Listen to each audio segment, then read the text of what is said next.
We are live. All right, cool. I call the 2,366th meeting of the Milwaukie City Council to order. This meeting is being conducted in person at City Hall and by video conference. The public may participate in this meeting by coming to City Hall or joining the Zoom webinar. The meeting is being broadcast live on the city's YouTube channel and Comcast cable channel 30 in city limits. There will be opportunities for the public to speak during this meeting. If you would like to address council, you may come to City Hall. However, seating in chambers is limited. If you're interested in speaking, please let staff know by emailing ocr@milwaukeeoregon.gov for those on Zoom, or submitting a yellow comment card for those at City Hall. When it's time to take public comment, staff will monitor the comment cards, the email inbox, the Zoom participant list, and chat. We will take comments in the order that they are received and seen. Written comments may be emailed to ocr@milwaukeeoregon.gov. Spanish translation services are available upon request. The public is asked to request translation and other meeting accessibility services at least 48 hours before the meeting. Contamos con servicio de traducción al español cuando sea solicitado. Se pide al público que solicite servicios de traducción y otros servicios de accesibilidad para reuniones por lo menos 48 horas antes de la reunión. Translation services are also available in other languages. All right, please join me in the Pledge of Allegiance. Pledge allegiance to the flag of the United States of America and to the republic which stands, nation under God, indivisible, with liberty and justice for all.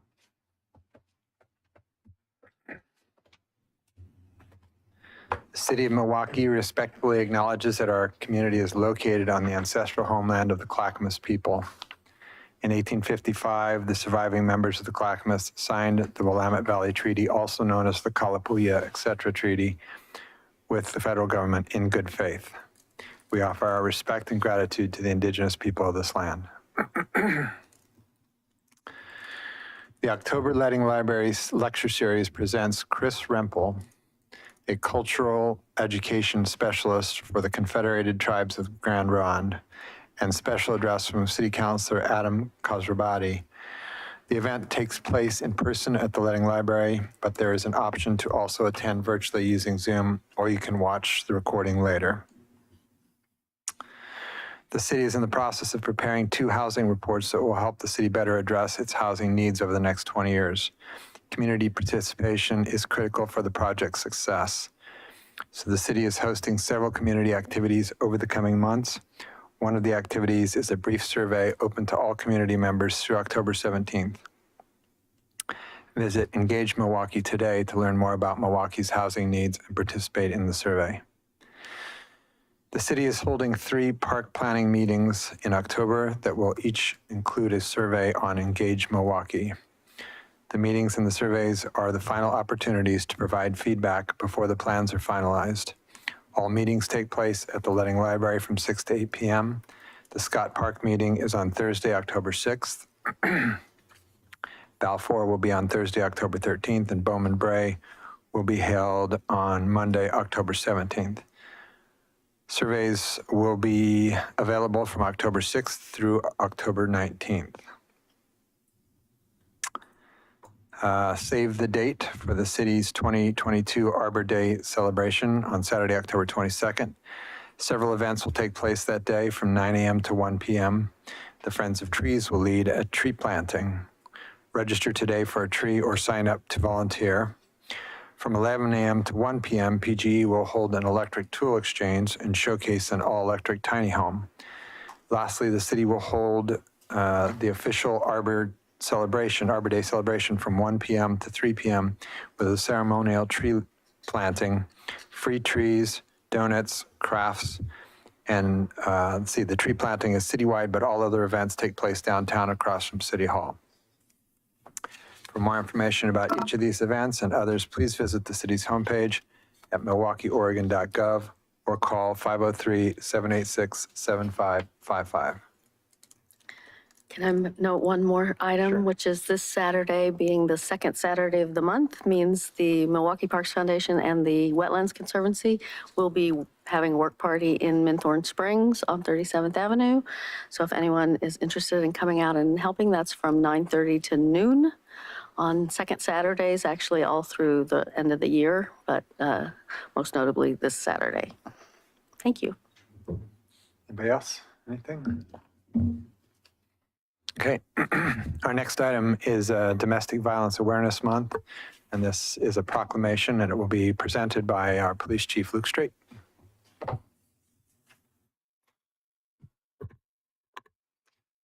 Good evening, Mayor Gamba, Council, and members of the public. I'm Chief Luke Straight with the Milwaukie Police Department. As a city, we wanted to take a moment this evening to acknowledge the impact domestic violence has on society, and also talk about some of the local resources which exist for the victims and their families. I'd also like to highlight some of the amazing people who dedicate their lives specifically to the issue of domestic violence. On average, the Milwaukie Police Department responds to about 1,400 calls each month, and unfortunately, calls related to domestic violence every day. Domestic Violence Awareness Month was launched in 1987 to recognize the importance of this issue and begin to work more collaboratively around awareness, prevention, eliminating stigma, and expanding support services. The police department's efforts generally focus most on intervention, investigation, and prosecution. We take our role seriously and we work hard to be excellent at it. It's also just as important to be great at accessing the services which exist to help community members who might feel helpless and victimized. To talk more about that, we're joined here tonight by Gabriela Gomez and Christy Alquist from Clackamas Women's Services. We've had the opportunity to tour their facilities in the past and talk about their resources, which includes shelters and victims advocates. They have huge hearts and an incredible program, and I'd like to thank them for being here this evening and ask them to come up and talk just a little bit more about their services. Thank you.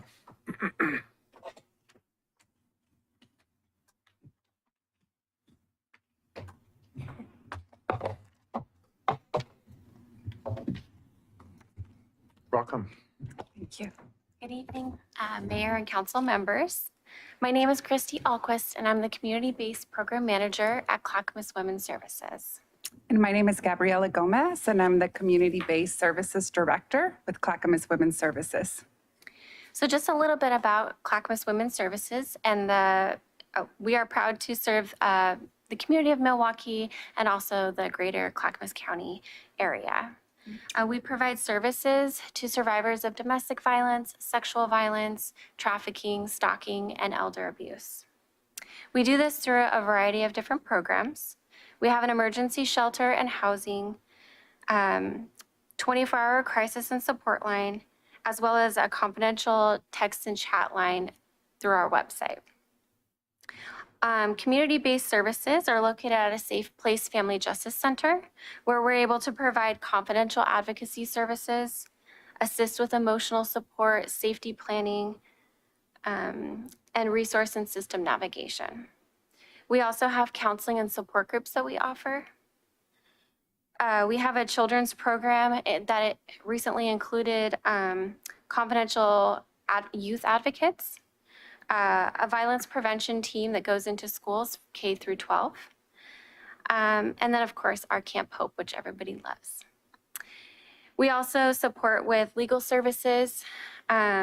We have also services for the Latinx community, which include parenting, support groups, and advocates.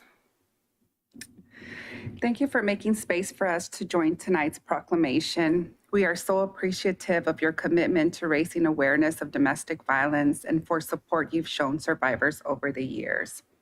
There are a number of ways that folks can get in touch with us. Like Chrissy mentioned, we have a 24-hour support line. That phone number is 503-654-2288.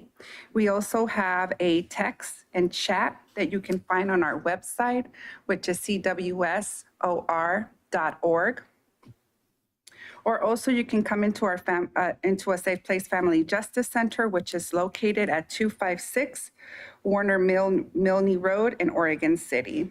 Again, thank you for having us tonight, and a special thanks to Chief Strait for inviting us and for his continued support. We love being part of your community and are here for you if someone you know is seeking services. Thank you. Thank you. Yeah, it's not only a huge problem, but one that spreads into all different realms. You know, we have a huge houseless crisis happening. And I remember back when we were doing work on the Springwater Corridor, there was a big study done, and Vahid Brown, you may have met him, and his team did the study, and they determined that the majority of the women that were living on the Springwater Corridor were there due to escaping violence at home. The majority of homeless women. So it's an extraordinary, horrific issue that just permeates our society. And I'm so appreciative of all the work that you guys do. Thank you. I was wondering if you could sort of do a walkthrough of what would happen if someone called to ask for support. So if I'm calling your number, what happens? They immediately get connected to a confidential advocate who can assess, do a crisis intervention, assess needs, and then provide the support around safety planning, emotional support, and kind of figuring out what next steps look like. It could be providing assistance with protective orders. It could be thinking outside the box of where they could potentially go and what their plan would be. So things like that. Yeah, great. Thank you. I just want to thank you guys for the work that you do in dedication. As a child in my home, I was a witness to domestic violence with my parents when they were around. So I understand what it can do, not only to the people involved, but to the children that have to see that firsthand. And I do want to say thank you to the officers who respond to those incidents and help prevent further violence from happening in those homes. So thank you. Yeah, thank you for sharing that. I think that many of us that do this work, come from being survivors ourselves or being childhood survivors ourselves and knowing the impact that has had in our lives. So thank you for sharing that. Thank you.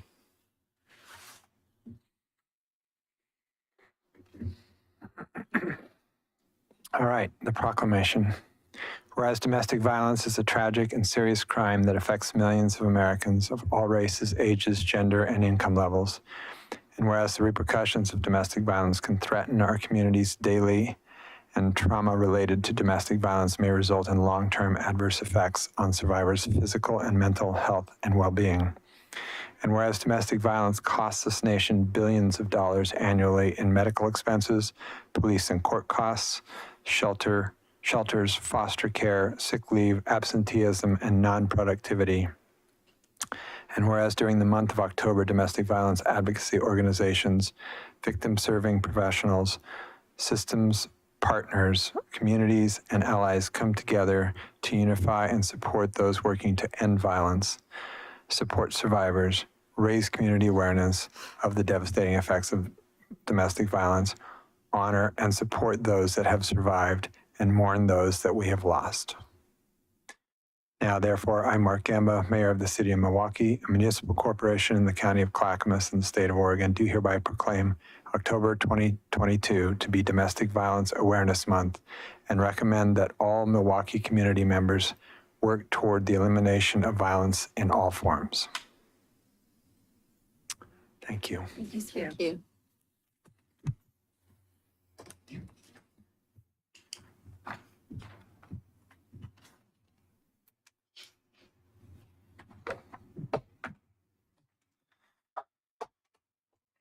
All right, our next proclamation is our Indigenous Peoples Day, and this will be presented by our Equity Program Manager, John Hennington.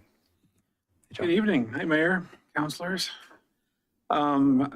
Really always great to be here with you, and particularly honored to be here to present two, or introduce two proclamations, the first for Indigenous Peoples Day.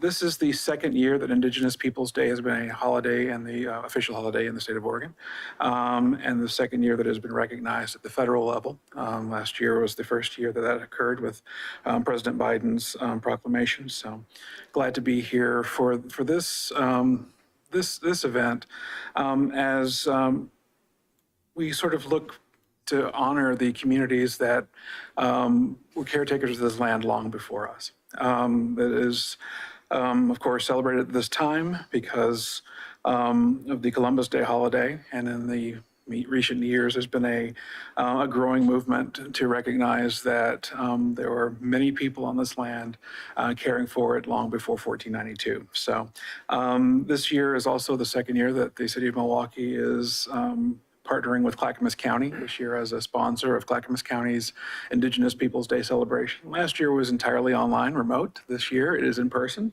Happy to say that event will be on October 9th this year. Starts at 11 a.m. and goes until 3 p.m. at the Clackamas Community College Environmental Learning Center. So that's at the Oregon City campus. There is a link to that event on our homepage right now. You can also go to clackamas.us, click events, and click Indigenous Peoples Day. So really looking forward to that event. Sisters Fry Bread will be there.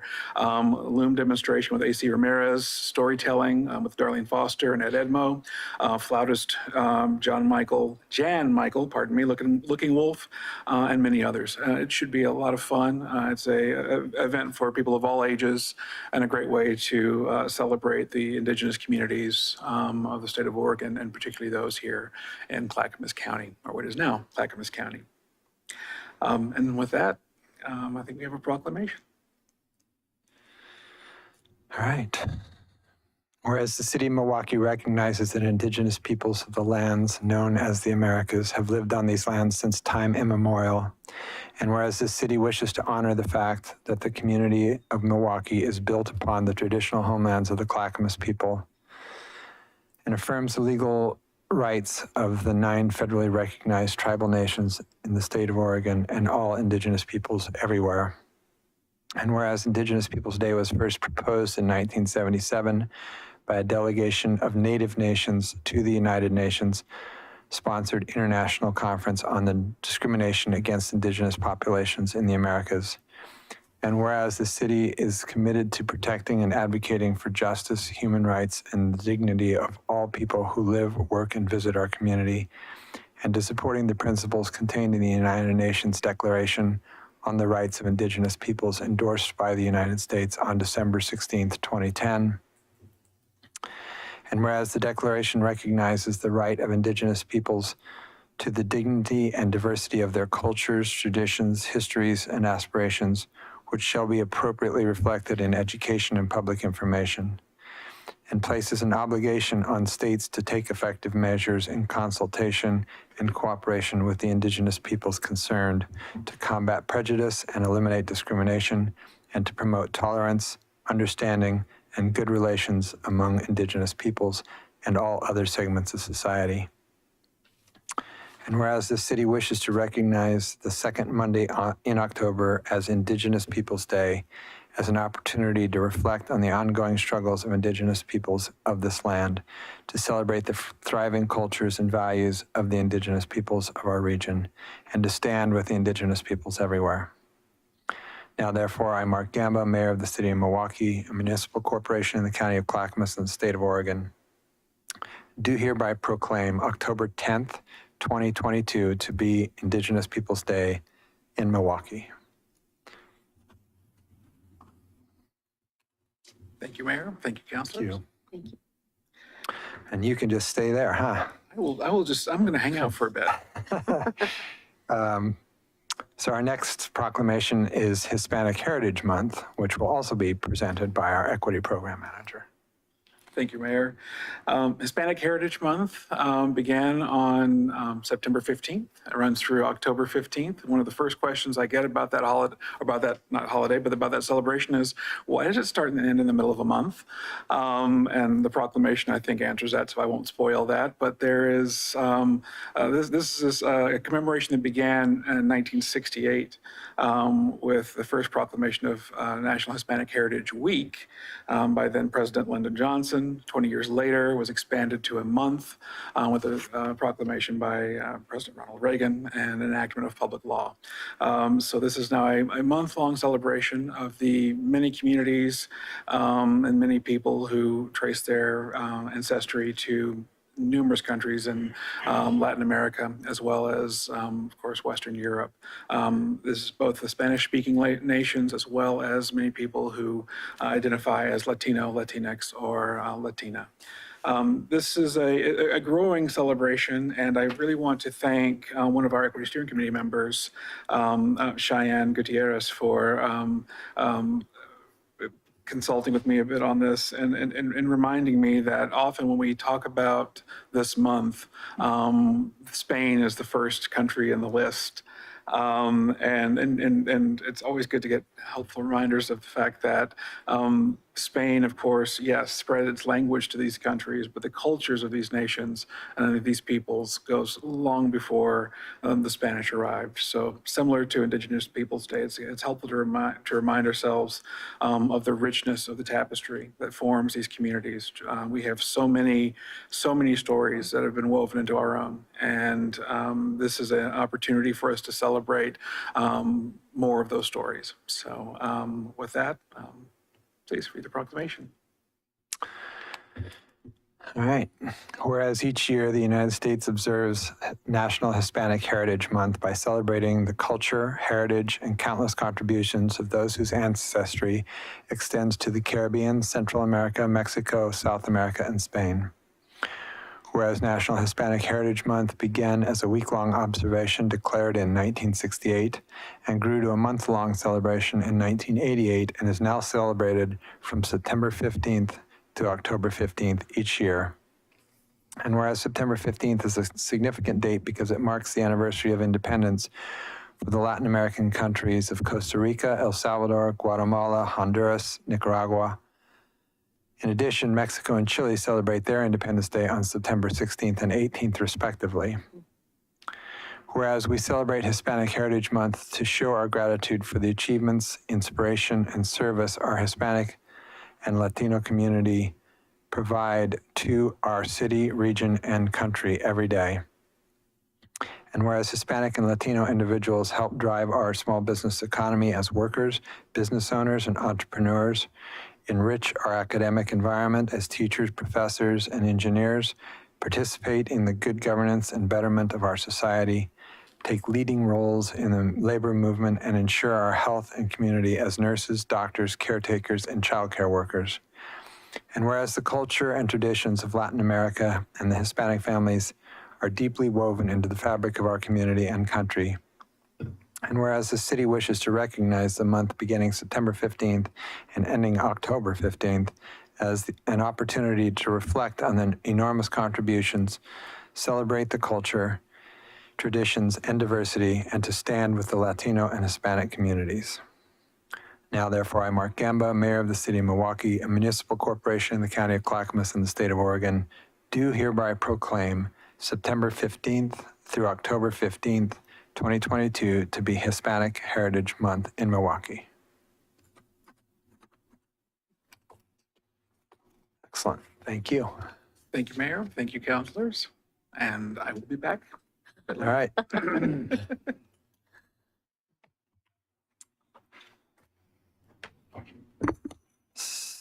So I will be presenting the next proclamation, which is Energy Efficiency Day. As I think we all know by now, energy efficiency is one of the most powerful tools we can use to combat climate chaos as we move forward, causing our buildings and the way we function to be far more energy efficient. switching out our modes of creating electricity and moving most of the rest of our energy use to electricity are going to be the major solutions to stopping climate chaos. So it's particularly important, and it's also the kind of thing that everyone has an opportunity to do. It's, you know, everything from insulation to windows to even just fixing holes that almost every home has. And there's a lot of opportunity out there to get help doing that. So, whereas energy efficiency is the cheapest, quickest, and cleanest way to meet Milwaukee's and Oregon's energy needs, avoid dangerous pollution, and reduce utility bills for residents and businesses in our community. And whereas implementing energy efficiency and other clean energy policies and programs can help boost economic opportunities and job creation while continuing to move Milwaukie toward a completely sustainable future. And whereas smarter energy use reduces the amount of electricity and fuels needed to power our lives, which helps avoid power plant emissions that can harm our health, pollute our air, and warm our climate. And whereas energy efficiency makes our homes and workplaces healthier, safer, and more comfortable, and whereas cutting energy waste saves U.S. households billions of dollars on their utility bills every year, up to $500 per household from an appliance efficiency standards alone. Whereas improved energy codes for homes and commercial buildings can also significantly reduce utility costs and create new jobs. And Milwaukie supports increasing the minimum levels of efficiency for new buildings through adoption of dramatically improved building codes, or the Model 2021 International Energy Conservation Code. And whereas the residents of Milwaukie have access to and can benefit from participation in the residential energy efficiency program offered by Energy Trust of Oregon. And whereas from 2002 to 2021, over 7,308 residents and 837 businesses have together saved 475 million kilowatt hours. This is in the city of Milwaukie. And whereas said electricity through efficiency also saved Milwaukie residents, schools, and businesses over $34 million on their utility bills and helped those utilities to avoid emitting 25,000 tons of carbon dioxide. And whereas the city of Milwaukie is currently engaged in the Energy Trust Strategic Energy Management offering, which identifies and implements low and no-cost energy management which identifies and implements low and no-cost behavioral and operational opportunities to acquire additional energy savings in city facilities, including the Leading Library, City Hall, and the Public Safety Building. And whereas a nationwide energy efficiency groups and partners have designated the first Wednesday in October as National Annual Energy Efficiency Day. And whereas together we can continue to contribute to the city's sustainability efforts by learning more about energy efficiency and practicing smarter energy use in our daily lives. Now, therefore, I, Mark Gamba, Mayor of the City of Milwaukie, a municipal corporation in the County of Clackamas in the state of Oregon, do hereby proclaim October 5th, 2021 to be Energy Efficiency Day in Milwaukie, and do hereby urge all community members to join the city in supporting our shared clean energy goals to better move toward a more energy efficient, more energy efficiency now and in the future.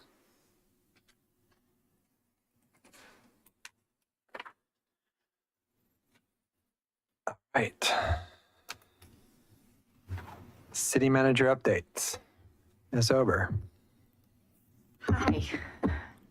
Several things tonight. One, I wanted to give you an update on the houseless work we're doing. So I'm just going to talk in broad strokes about where we are on that work because we've had community members asking. And then I have a couple of committee assignment discussions I'd like to have. So the first part is that we have posted the mental health, the behavioral health position. It's now closed. And we'll be doing the selection here in the next 3 or 4 weeks. We did end up with some great candidates, and I really appreciate that it looks like we should be able to make a hire. out of this pool. We're also having conversations still with the county and with Central City Concerns about having a position embedded with the police department that would work directly with the houseless community. We're looking for somebody in that who has some peer experience, who's worked in the field or has been themselves homeless. And that process is still a ways out, but we're hoping that here before the end of the year, we'll have somebody who will be coming on board our team. These two positions are going to work in collaboration with a number of our nonprofits that we've been working with over the last couple of years. Those include Our Father's Heart, Love One, Clackamas Justice Center, the Central City Concerns Group, the Providence Bob team. They've been incredible to work with. So I just want to thank them. If by chance they're watching tonight, they have really come to the literal and figurative table to help Milwaukeeans be safe and to get off the streets. So I really appreciate that they're doing such incredible work in such a kind and caring and engaging way. We are also having conversations about whether or not the city would move forward with some sort of pod development or some sort of sheltering process. The pod, we would need to have several acres of land. We do not have that right now. We have looked at a couple of locations where it might be feasible, and those properties are not currently available. But it is something we continue to look at and to talk about.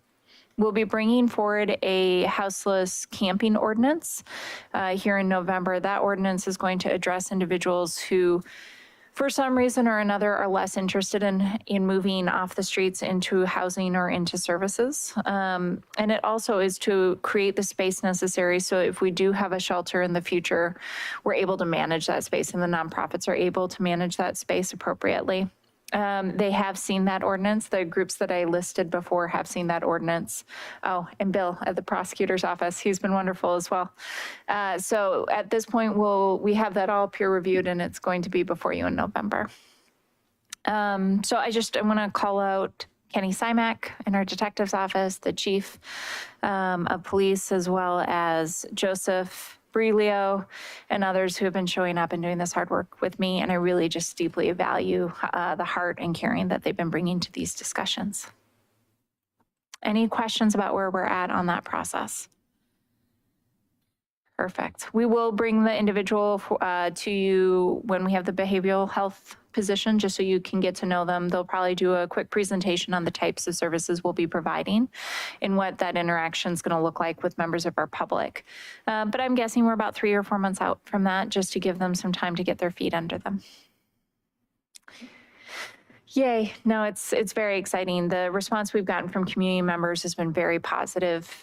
People just feel like we're creating an amenity that will help everyone in Milwaukie have a better experience here in Milwaukie, including our houseless community and those who are in crisis at home. So we really appreciate the opportunity that you all gave us by approving the budget. So thank you, and we're excited to move forward. We have a couple of committee assignments that are currently out. One is the West Committee. So Angel Faulkner was going to the West Advisory Board meetings. And I did ask if Councilman Khosrowbadi would go meet with them and just have a discussion about whether or not he was comfortable. Do you want to talk about that experience? And then we should talk about who should be the rep on the board. Yeah, actually, I met with them yesterday. And I brought my baby with me as well, so very accommodating. And I'm actually very interested in the work they do. Obviously, it has to do with our clean water, and they gave me a little history about the treatment facility and how originally years ago they were planning to redevelop that area. So it was a very good introduction. I was very interested in what they had to say, and I think because of what it has to do with, considering our water and the recent spillage we actually had as well, I am very interested to be on to serve. We've talked about it historically, and we had said that we were interested in having the full council present before we made the appointment. Is anyone else interested in the appointment, or are you willing to make a motion to have Councilor Khosrowbadi serve? Do you want to make the motion? I'll make the motion. We're all leaning forward. I'm leaning forward to make a motion. I'm not leaning forward to volunteer. So. I'll move to appoint Counselor Khosrowbadi as our representative to the West Advisory Board. Advisory Committee. I'll second. It's been moved and seconded to appoint Councilor Khosrowbadi to the West Advisory Committee. Any further discussion? All those in favor? Aye. Aye. Opposed? None heard? Passes unanimously. Congratulations. The second one doesn't require a vote. It has been a discussion over the last couple of years about whether or not there was a counselor interested in serving as a Rotary connection. And so I have also been having conversations with the counselor about whether or not he's interested. I just wanted to confirm, we have to re-up our membership, and I wanted to make sure there was no one else on council who is interested in also having a membership at this time. Not right now. Not at the moment. Okay. So we'll wait to see if he's able to make that work in his schedule. We are still going to have a representative from city staff. So there will still be a member going to the meetings or trying to go to the meetings. But we'll figure out how many people we have on the assignment. Okay, that's all I had tonight. Cool. Thank you. I did that for a number of years. It was interesting. Yeah. All right. So this is the part of the agenda during which council will hear community member statements regarding city business. For those in person who wish to speak, please submit a yellow comment card found on the table just outside the door. If you're on Zoom, please use the raised hand reaction to alert staff you wish to speak, and when instructed to begin, click the microphone option to unmute yourself. If you're calling through Zoom and would like to make a comment, dial *9 to raise your hand. You may also submit a comment via email to ocr@milwaukieoregon.gov. Before you make your comments, please state your name and city of residence for the record. If you would like the city to follow up with you, please submit your contact information to ocr@milwaukieoregon.gov. As council has other business items on the agenda this evening, speakers will be limited to 3 minutes each. Because information provided during the community comments may be new, the city manager will respond at the next council meeting to those comments that require follow-up. Before we begin, is there a follow-up from the September 20th community comments, Ms. Ober? There are not. Thank you. Got anything online, Scott? Mr. Mayor, there are no hands raised online, there's no emails, and I don't see any yellow comment cards. All righty.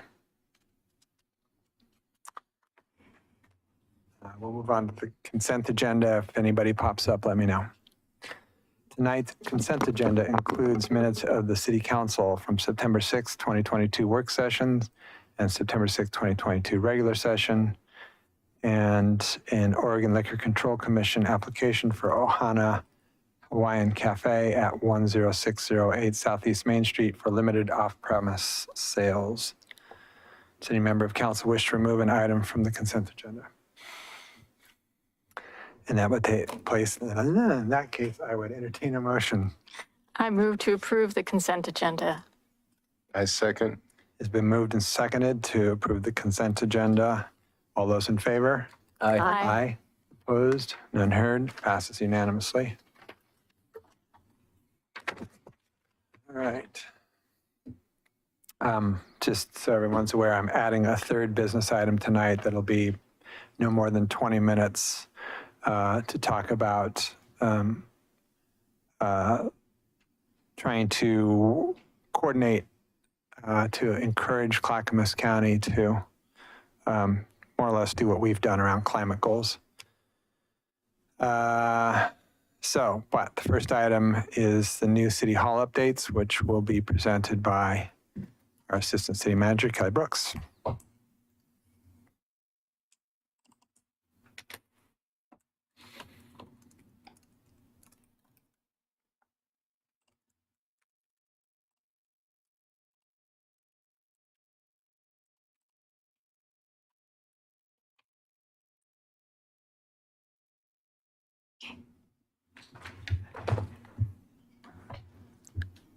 Good evening. I'm Kelly, the Assistant City Manager, and I want to give you all an update on where we are with the new City Hall project. The next time I'm back here, it will actually be probably to award the contract to the GC for the project. So yeah, we're moving along. So this is sort of where we're sitting right now. We hope to advertise the bid next week on the 14th and have an intent to award the week of Thanksgiving. And then either be back to you to award that contract. You only have 2 meetings in December, so we're going to hit one of them with the goal of hitting the 6th. I want to, this is busy. I'm going to spend a lot of time here, so don't get worried if you have a question. We'll talk until we're done with the first floor. So the basic layout, as y'all recall, is we want to convert that space over on the right-hand side into a community room. And one of our biggest barriers and struggles with the first floor has been how to make it inviting. It is a bank building that the public doesn't enter today, and we've been trying to find new and different ways to make it something that the public wants to walk into, and more importantly, we'll walk up or ride the elevator to the 3rd floor where all the public services are. So I'll start with the community room first, because this has been an important priority for council. Right now we have, and I think I put this forward in the staff report, but just for anyone watching, we do not yet know what we can afford to do. So we are doing a low bid process for this project. So what we have is a base project and then a series of alternates. So for the ground floor, we need to make improvements to that restroom on the ground floor to make it ADA accessible. That's in the base. That restroom will also include a changing table that will be accessible for the public. That's in the base project. The main room will be open, and there will be there will be tables and seating in there so that it can host meetings. The sink and the cabinetry is an alternate. So I just wanted to flag, and my hope is that we'll be able to get to that, but we are pricing out adding a sink and then cabinetry in that room, which would be there and would make it much more helpful. If you had daycare providers on site, you would have that sink and cabinetry in the room. So my hope is we'll have that, but it is on the alternate side right now. The first floor, when you all had said, yes, we're okay going to the 3rd floor, but we really, I think Layla had presented y'all an idea of potentially transitioning that wall to glass when you walk in to open it up. I sent you all an email and attached that as well. I cannot poke any holes in that wall. So I'm really sorry. So I've been working to try to find ways to bring in some light and openness to that space without changing out the wall. So we'll talk about that a little bit more on the next slide. But what we can do is certainly we can go really far with paint in the stairwell. So add some graphic elements, as you can see here, large numbers. We do have a SHPO requirement to make sure that we're representing the City Hall building in some way and shape and form here. We can incorporate timelines. We can do all kinds of cool stuff in the stairwell so that once you get into that space, you feel compelled to keep going up to the 3rd floor and you know where you are. And we can also, I've got in the designs right now to, at a minimum, convert the door to glass. So the door itself that's going into the stairwell will be glass, so you'll see that from there as well. We also want and have included the outlets and wiring. I'm so technical, to make sure we have kind of a large scale wayfinding or informational screen on that first floor. John has been really helpful in helping us kind of think through inclusive design elements. And so how do we have something there that we could have audible directions? How can we get you to feel oriented and comfortable and able to move up to the 3rd floor to access services? So that's up on the green little box on the left there. What else do I want to tell you about this? That's all in base. The only thing that's an alternate on the first floor is a sink and cabinetry. And I want to tell you, in the scheme of alternates, that's a lower dollar alternate. I'm really hopeful that that's not a problem, but that's where it sits right now. So do you want to talk any more about this before I go into the light wall a little bit more? Okay. So how many people does that room accommodate? God, you always ask me and I never remember. I mean, I can count chairs, I guess, if that's what. Yeah, let me do that. It said it can accommodate more than that. That's one big round table. It's more than the community room at the library. It is. I think so. Oh, okay. I think Big so. one? I think so. Well, Ann, do you remember? Ann actually remembers. I can look it up. Definitely. bigger than that, but yeah. Yeah, by the time we're done tonight, I can give you the answer. I just don't remember off the top of my head. But I can definitely count chairs too. So I see 24 chairs. 24. So yeah, and I think you could get twice that much if you set the room up differently. Like if you wanted to set it up audience style and then have someone presenting at either end, you could, without the tables, get quite a few more people in there. But I can get you the real number. I should always know it, and I just never do. I'm really sorry. Any other questions about this?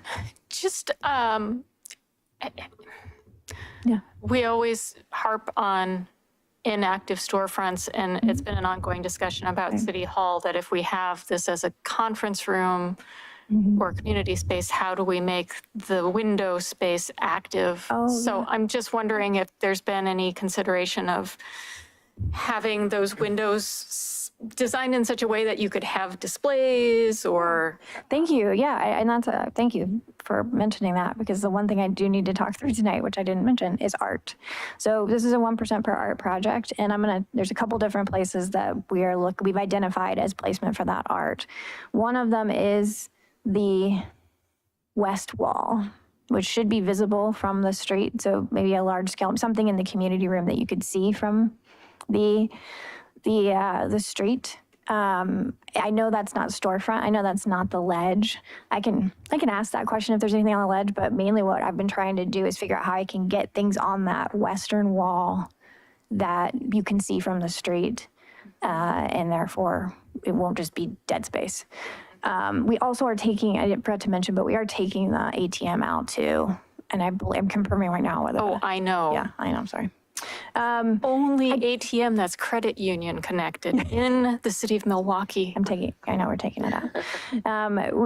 So I don't think I have space for a ledge, but we'll talk about it in City Hall too. I think community art and how we display community art in gallery space is sort of an ongoing question I'm trying to sort out. And maybe there's a way to hang community art in those windows. Yeah. I think we could.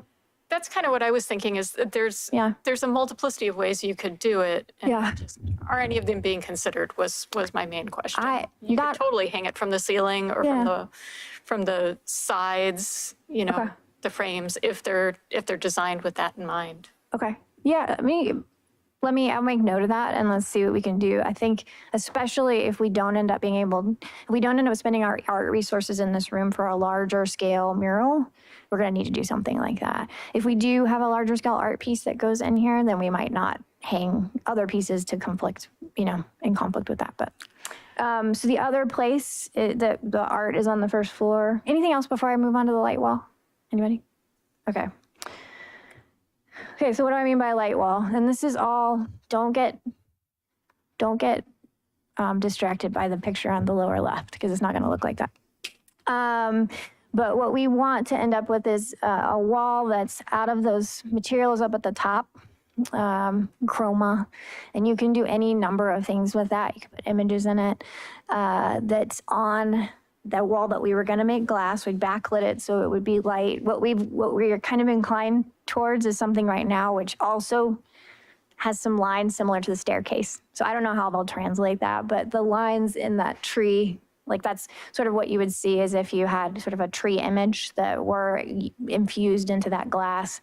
And then you can cut the shapes in a way that also includes kind of a linear element. We liked the idea of having something that would be mimicking or mirroring the stairwell, since that's what we were attempting to open up.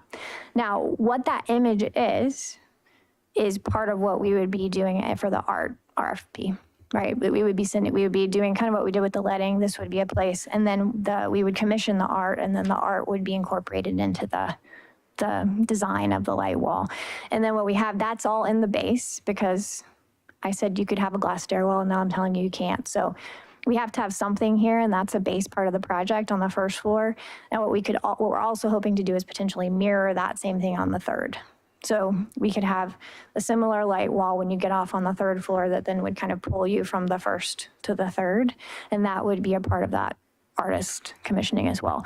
So that's out, the artist part is outside of the GC. We need the materials and to get this all nailed down so that then we can go out and work with Jordan would pull together a similar group, again, like what we did with the letting and the axle tree mural to go out and say, this is what our budget is, this is where we want to incorporate art, these are our boundaries, and see if we can get something back that then works with these materials.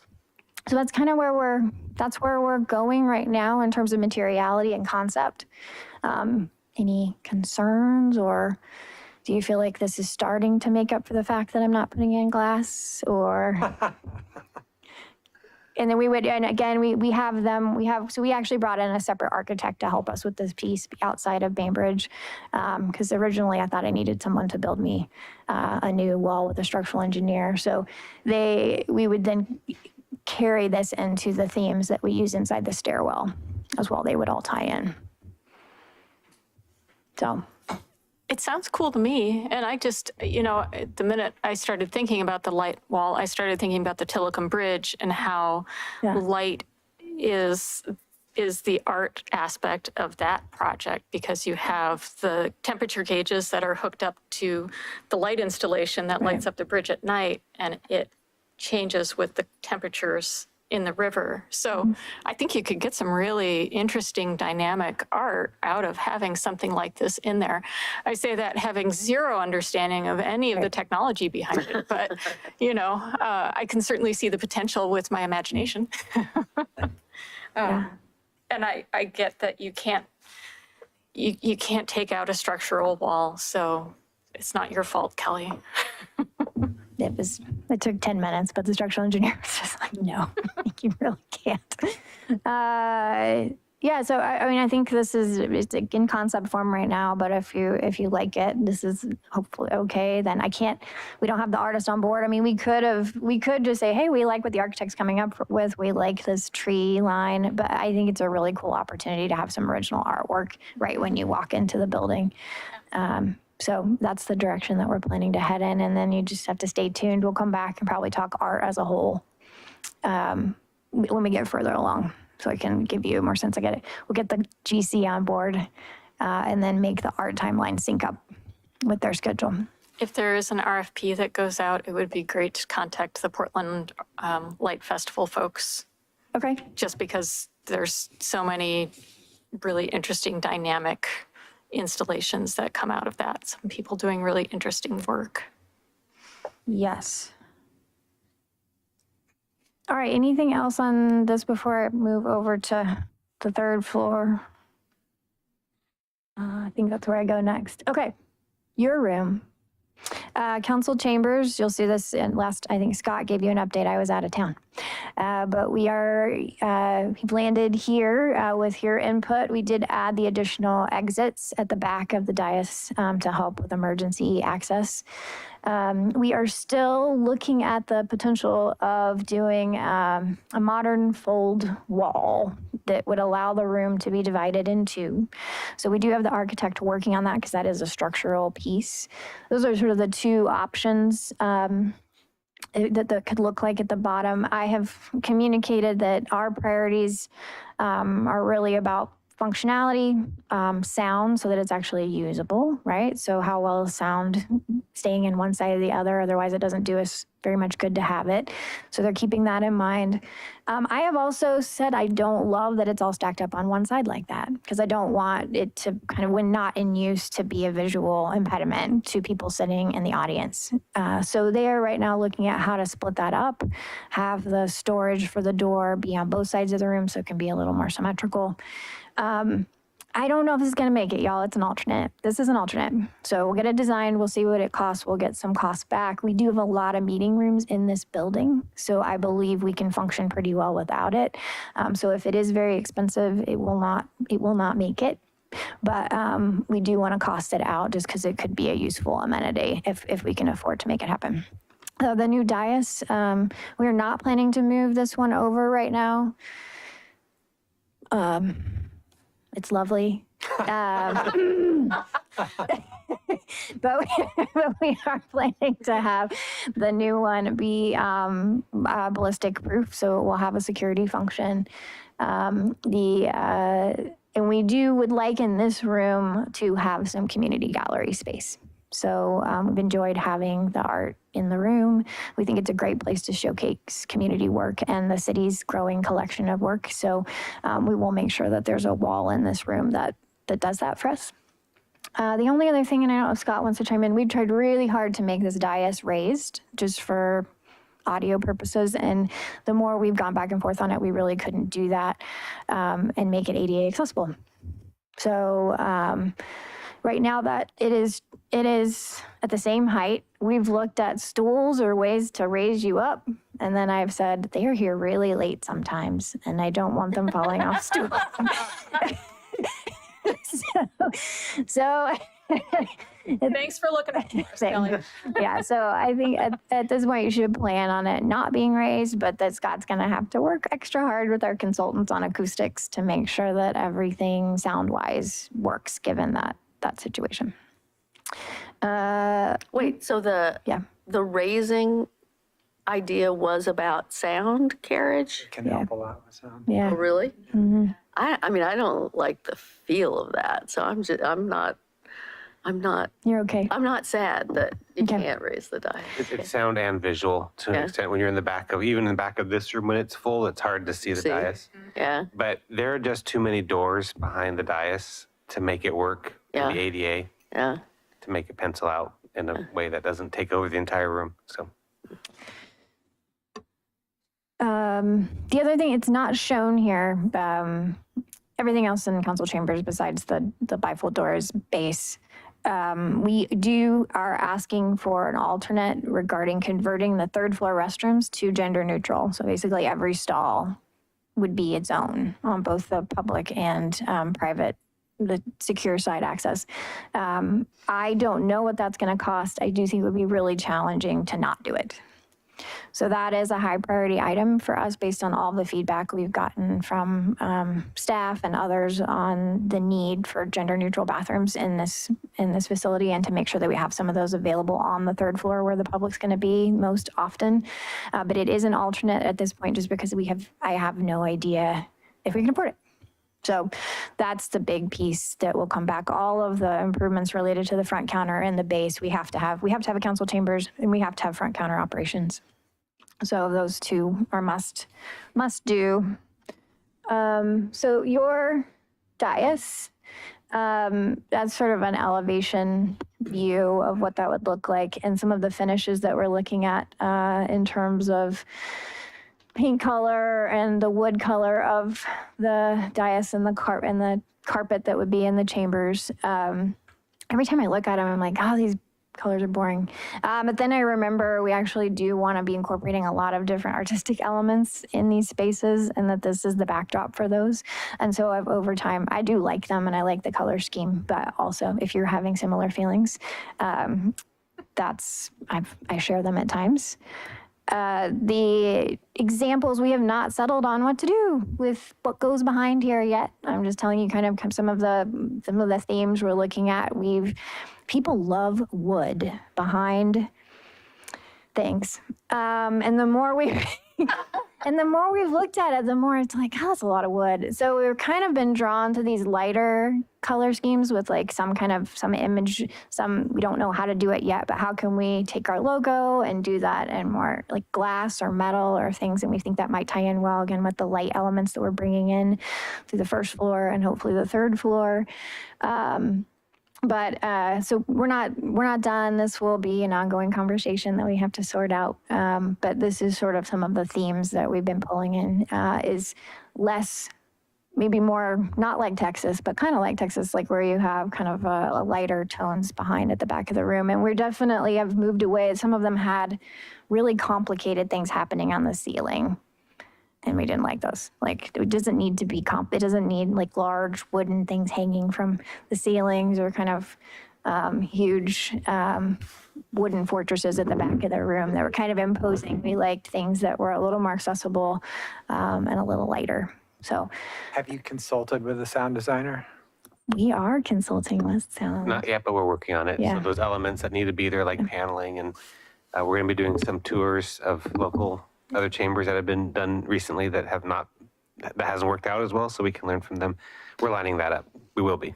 Yeah, I mean, it's to some degree, almost a lost art, but people are starting to do it scientifically. I mean, if you think about some of the theaters that were built 400 years ago, and you can stand on a stage and whisper, and somebody in the back row of 1,000-person theater can hear you, that's sound design. And this room has always been horrific for sound, and so Having a PA system that doesn't give you feedback when you try to have someone. that would be nice too. Aren't whispers to be? Yeah. We absolutely, Scott, you have a fierce advocate in Scott in terms of how the acoustics of this room are going to work. And he has built a growing legion of consultants that are going to help him kind of make sure that all of the technology works and that the sound flows the way that it needs to flow. And if we need to make any modifications to our design assumptions because of sound or acoustics, we're going to figure out how to do that. So you're going to have monitors at each seat, or how are you dealing with this thing of us, given that we are moving into this world of, hybrid meetings? Yep. I don't know. We don't have an answer to whether or not council will have monitors, or you'll continue to bring, you essentially do have monitors in front of you now, but how do you plug in? Right, but to have our page open that we need to work on, and then being able to see whatever the presentation is, and potentially the people that are on Zoom, particularly if you're trying to run a meeting and you need to be able to see somebody raise their hand. We haven't gotten to that point yet, but I think all those are options on the table until we don't have a budget for it anymore. But yeah, for sure. Or, before when we were talking about redoing the dais, it was like a big monitor here in front of you, or is it the little monitors at each of your stations, or the side monitor? Yeah, all that stuff has to be figured out quite yet. But we now know the shape of the space we're going to be working with, and we're getting closer to understanding the shape of the dais that we're working with. I will tell you the one thing we have said is no monitors at the back. You all are at the front. There's nothing, we're not mirroring what you are on a screen at the back of the room. So we'll have side TVs and monitors so Like that anyone these. can see. Yeah, like this. And to Scott's point, we have not gotten any further into what's at your individual spot in terms of access to screens or technology right at this minute, but we will. We will. Well, I was going to say, I really do like that big screen that they have it at the school district. Like that table has Yeah. a screen that all the people on the dais can see, but that doesn't work great with your divider room thing. That would have to be movable somehow with your room dividers. Right. Yeah. Yeah, did I have it? You can do it. If we do, it'd have to be almost either Yeah. stationary right in front of the dais there, but on the left side of the dividing wall, or movable. Yeah. Okay. Let me see if because we know we need to set it up for people at those tables to be able to be presenting and this, right? But hopefully neater. So I don't know what it would take to add if we wanted to add a screen, like another monitor there. I don't know if it'd be a big deal. I think everything's kind of all the wiring should be there. We're lining up an AV consultant Yeah. to the sound, the acoustics of the room, and also what technology we need to have. Okay, okay, so we can make a note of that, just in terms of, if possible, having some type of monitor or display that's here at the presenter's table side, so that anyone at the dais can see there. Okay. I don't know if we can do it, but we can certainly look into it. Now's the time to say it, because we haven't finalized where all those plugs go. Reiterating the point about Yeah. when you're trying to run a meeting, Mm-hmm. and you have to have Right. document that you're looking at, Mm-hmm. and you have to see the presentation that somebody's presenting, and you have to see the people on Zoom, because you have to know if somebody's raising their hand or if somebody's trying to Right. whatever. So for the very least, for whoever the future mayor is, having that available, because it has been impossible for me to see if somebody's raising their hand or something. Yep. That's why it was easier when I was home and I had my two big monitors. Right. Okay. I think that's great feedback.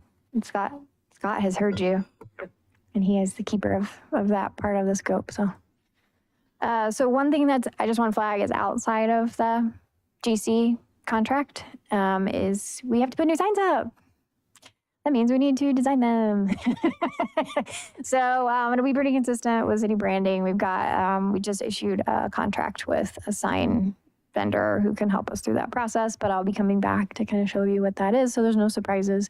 Right now we're just looking at replacing the two that are on the building itself. So the one facing 99E and Main Street, particularly the 99E one, is a really great opportunity to brand the city. It's essentially gateway signage. So we do want it to be prominent and highly visible from the highway, so you know where you are, and that you can see this is our building. So that's another contract. There'll also be any improvements to the garage itself. We need chargers and a bike cage and probably need some security we need to be able to secure our fleet in a way that allows it to still be open. So if people want to come park on the weekends for the farmer's market, or we have public, that is set up in a way that works for both of those functions. So all of that is outside the GC contract as well. The GC contract is really the interior improvements only right now. Cool. The other thing you probably do want to know, but the other thing that we have been working through is what we can do to the locker rooms on the basement floor, particularly for staff that are biking or, to coming into work. We want that to be a great option for folks to this building. So we have an alternate of a design for reconfigured locker rooms in the basement.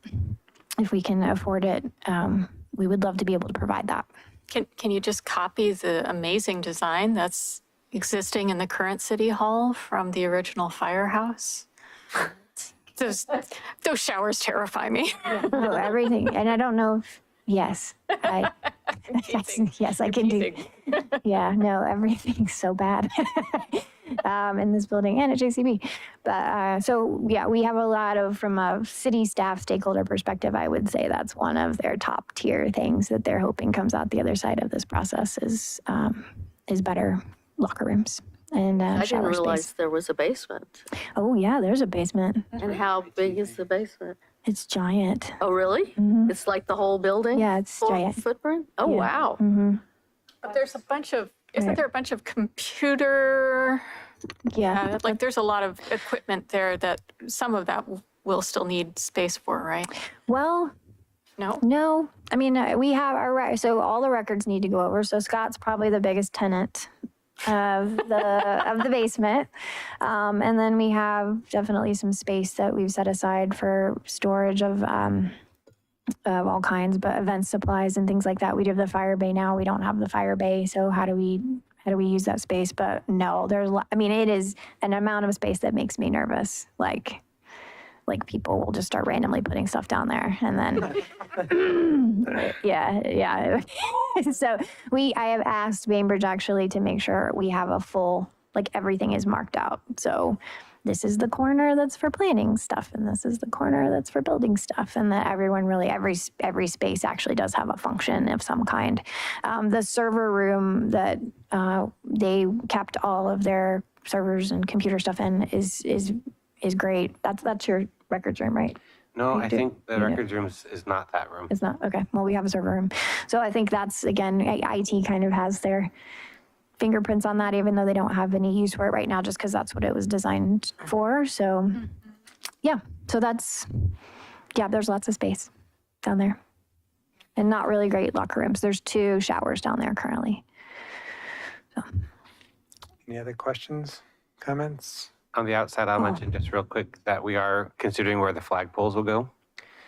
Damien Farwell from Facilities and I have walked the grounds and eyeballed ideas from planting them on the sidewalk out front with the 3 poles like we have now to 2 being on the building. So if you have any wonderful ideas about flag placement, this is the time to propose them, but we are considering the options for flagging the building. And will the information kiosk be moved? We don't know yet. I don't have an answer on that. I mean, I'm hoping, in terms of putting it out front, we do have to be really careful here, because it's the sidewalk. And I just want to make sure that it's free and unfettered access to the sidewalk, putting my other hat on. And we will have sort of the informational, that area right there to the left when you walk in, there'll be the screen, hopefully a large screen that's providing you information, and then how we use that space to put other information. But I don't see that kiosk in that exact form moving down to this property. really? I don't think so. I don't know where I would put it. But I also told Joseph that's his problem because he's in charge of this project, and so he's going to tell me whether it's staying or going, what's happening. But I do think that there's value in having something that people can see after hours. Right. And can get information. Well, again, I don't know yet, but if we end up not being able to do a large scale art piece in that room and we're putting things in the windows, maybe there's a way to use some of that window space on the community room side to. Or it could be a simple, shallow locking case, Right. like the kiosk out there, just it would be Right. smaller. Posted to the It's wall. got the calendar for the monthly events or whatever on it. Okay, I promised John I'd be done at 7 and I didn't keep track of time. So I'm really sorry, everyone. But thank you for your input. Is there anything else before?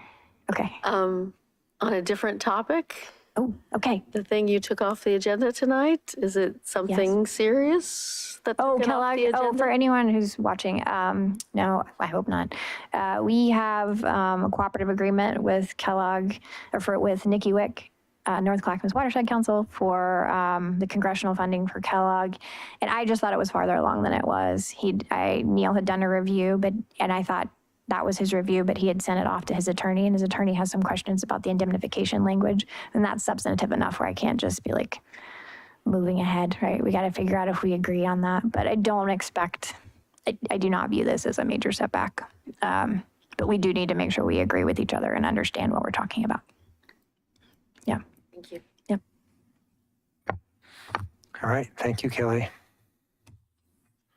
Next item is our equity goal update, which will be provided by our equity program manager, John Hennington. It's John Knight. Hello again. So I just wanted to, I think we have Annette and Nicole. Hi. Back before you for an equity update, and this time to talk about something that we've been preparing for quite a while. I've mentioned it a few times, and we're finally underway. It is our inclusion and belonging study for the city of Milwaukie. We've begun the process of that, and that study will be going through about April of next year.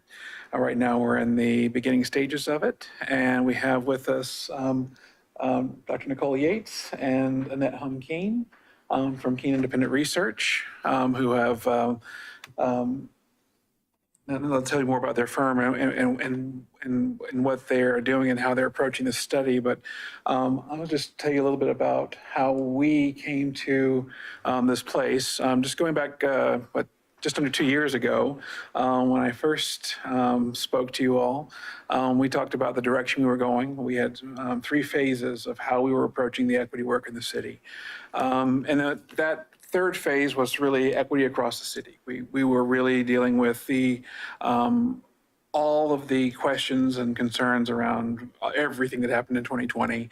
We were also dealing with a pandemic, a really weird time to try to do equity work at all, right? This is work that takes a lot of communication, a lot of building relationships. It's a lot of time spent personally working and learning and growing. It's a lot of time building community and building understanding.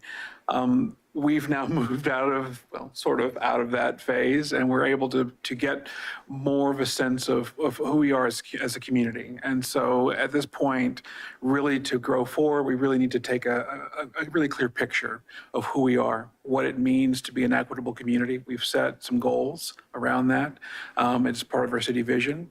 And yet we really need to get a sense of who we are, where we have come, what the pandemic has done to us, because it has caused all sorts of change, most of it not good. And so this gives us an opportunity to really clarify who we are, what our needs are, and the direction we need to take next. So with that, I'd like to introduce Dr. Nicole Yates and Annette Humkeen from Keene Independent Research.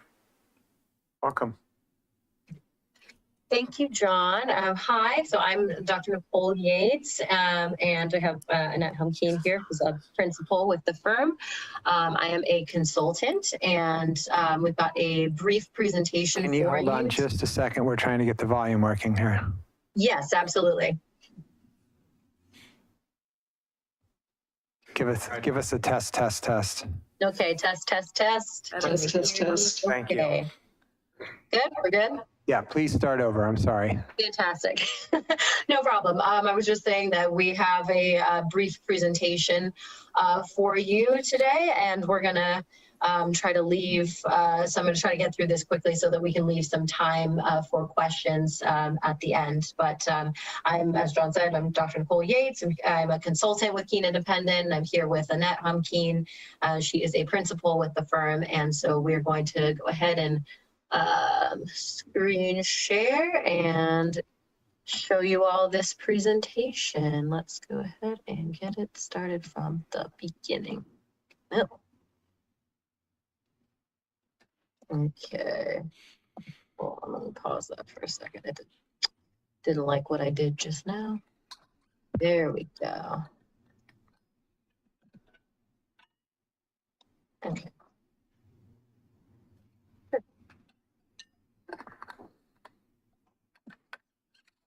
All right, can we see the slide? That's good. Good. Okay, fantastic. All right, great. So we also have David Keene, who is well, I'll introduce him, I suppose, on our personnel slide, because we do have a slide for that. So you know what? Let me do things in the order that I said I was going to do things. So in this presentation today, we'll give you sort of a brief overview of our firm.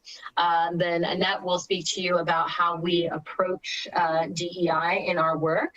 And then I will give you sort of a kind of an overview of the study. John already did a great job contextualizing that, so that'll be pretty brief. Then I will walk you through the individual study tasks that we're doing to accomplish these goals. And then I'll show you the timeline, and then give you an update on sort of where we are currently and the next steps that we are looking to take. So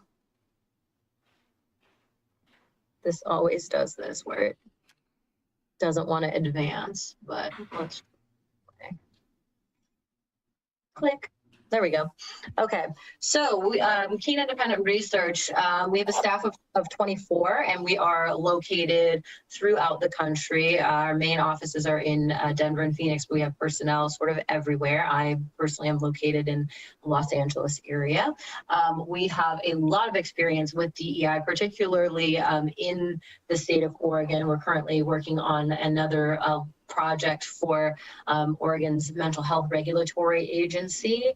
That's been incredibly interesting, and we're applying some of those same methods that have been pretty successful in that project to this project as well. And this core project team that will be working on this, we've got Annette and myself are on there. Dave Keene is kind of leading this project. He's a principal at the firm as well. And then we have Blanca Monter, and she is a senior consultant. And she typically handles our data analyses. So there's a part of our study that we're doing that's focused on workforce analysis. That's like 99% Blanca. All right, so I'm going to hand it over to Annette to tell you a little bit about how we approach DEI in our work. So the way we approach DE&I in our work is that both internally and externally with the communities that we are looking into, we look at what we call intersectionality, which is no one person identifies typically with one group. So they may identify with multiple groups. So this is not solely about race and gender, but it's about the whole person.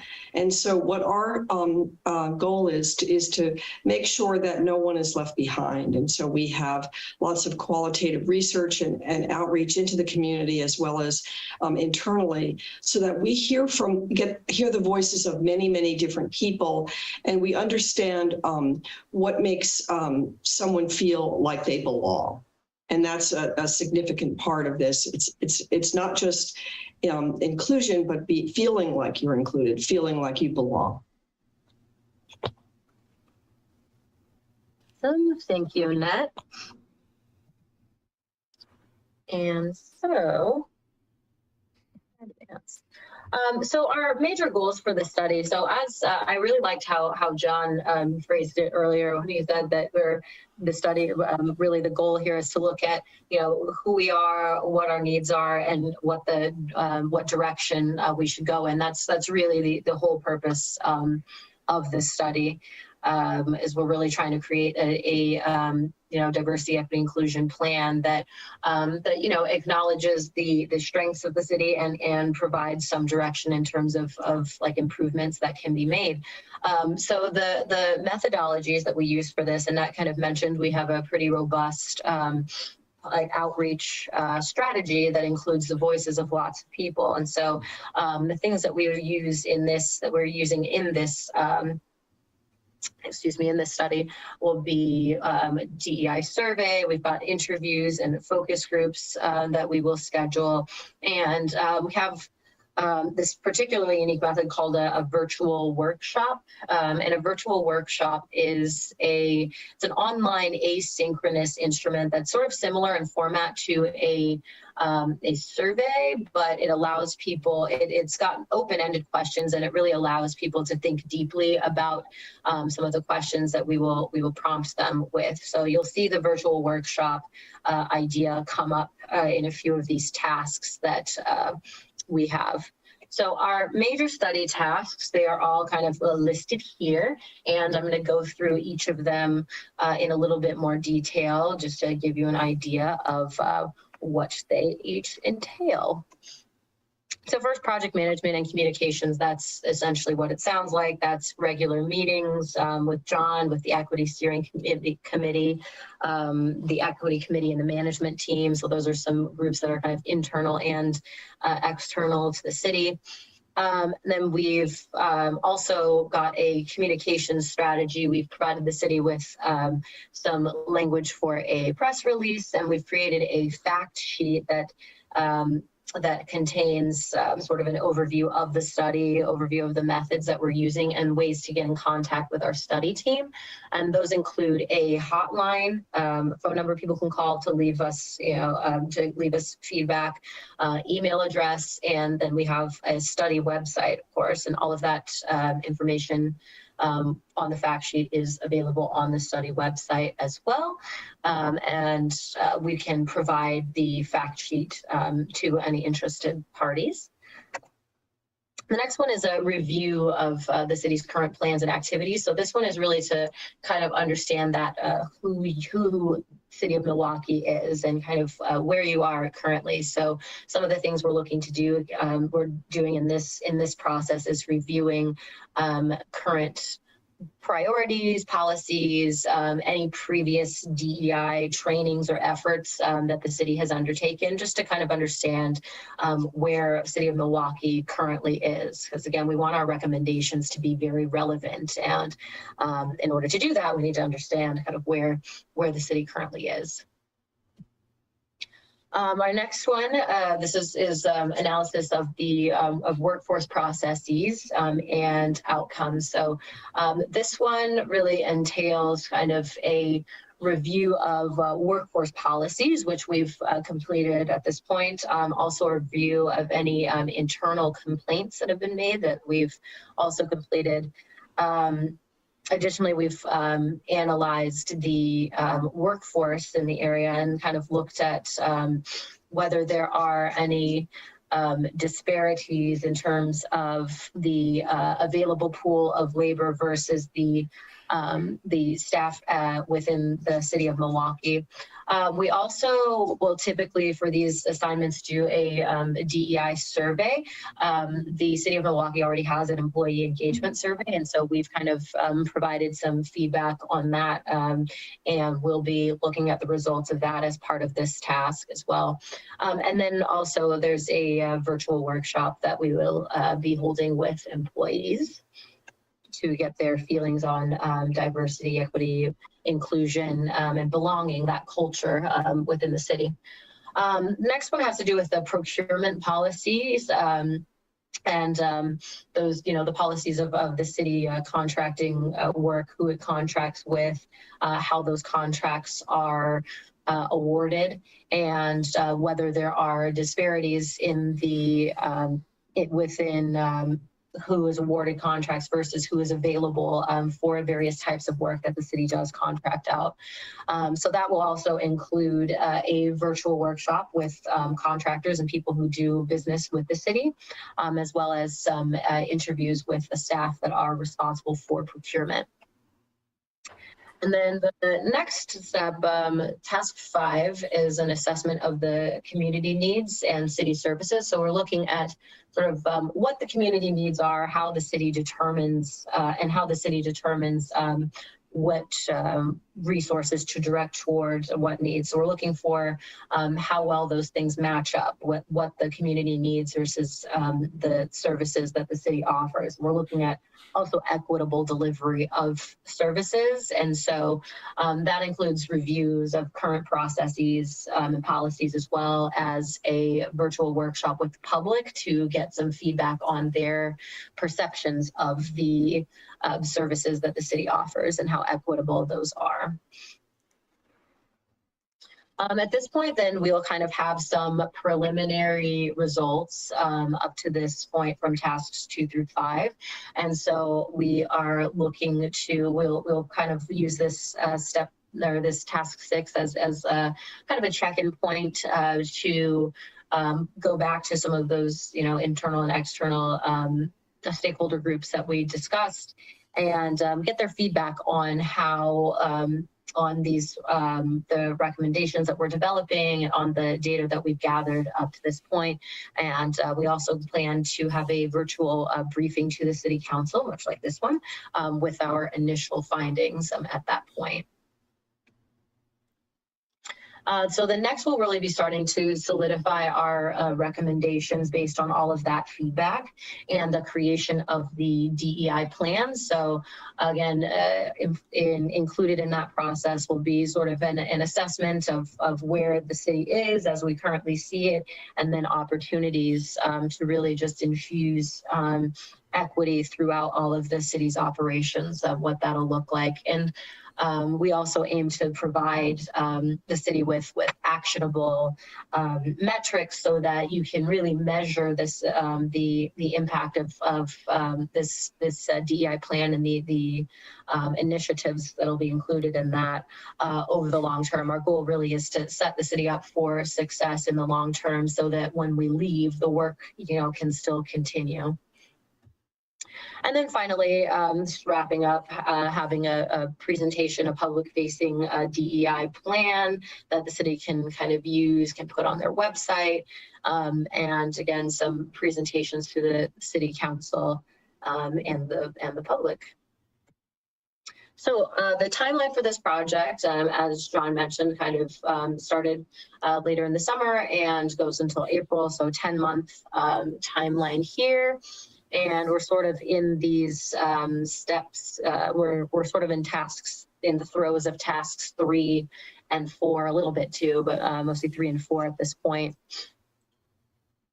So our next steps, so things that we are things that we have currently done, I'll just give you a brief overview of that. I mentioned a couple of these things, but that we've created the fact sheet, the study website, got a press release ready to go, and we've reviewed current hiring policies. We've done analyses of workforce. We've gotten some procurement policies that we'll be reviewing as well.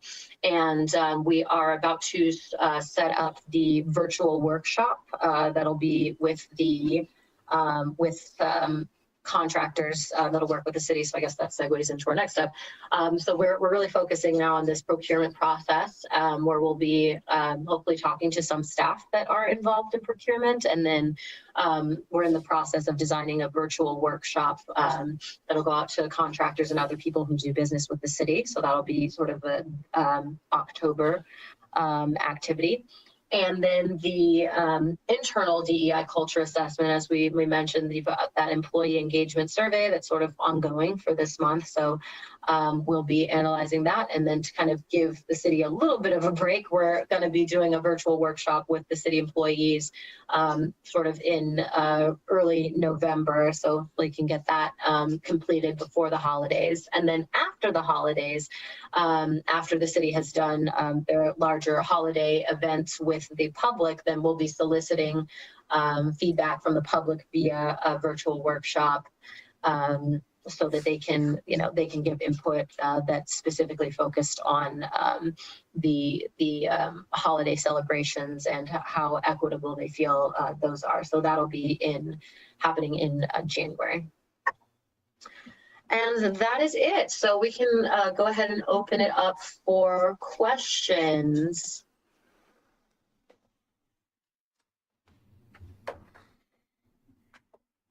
Did I understand correctly that there's a website about this study?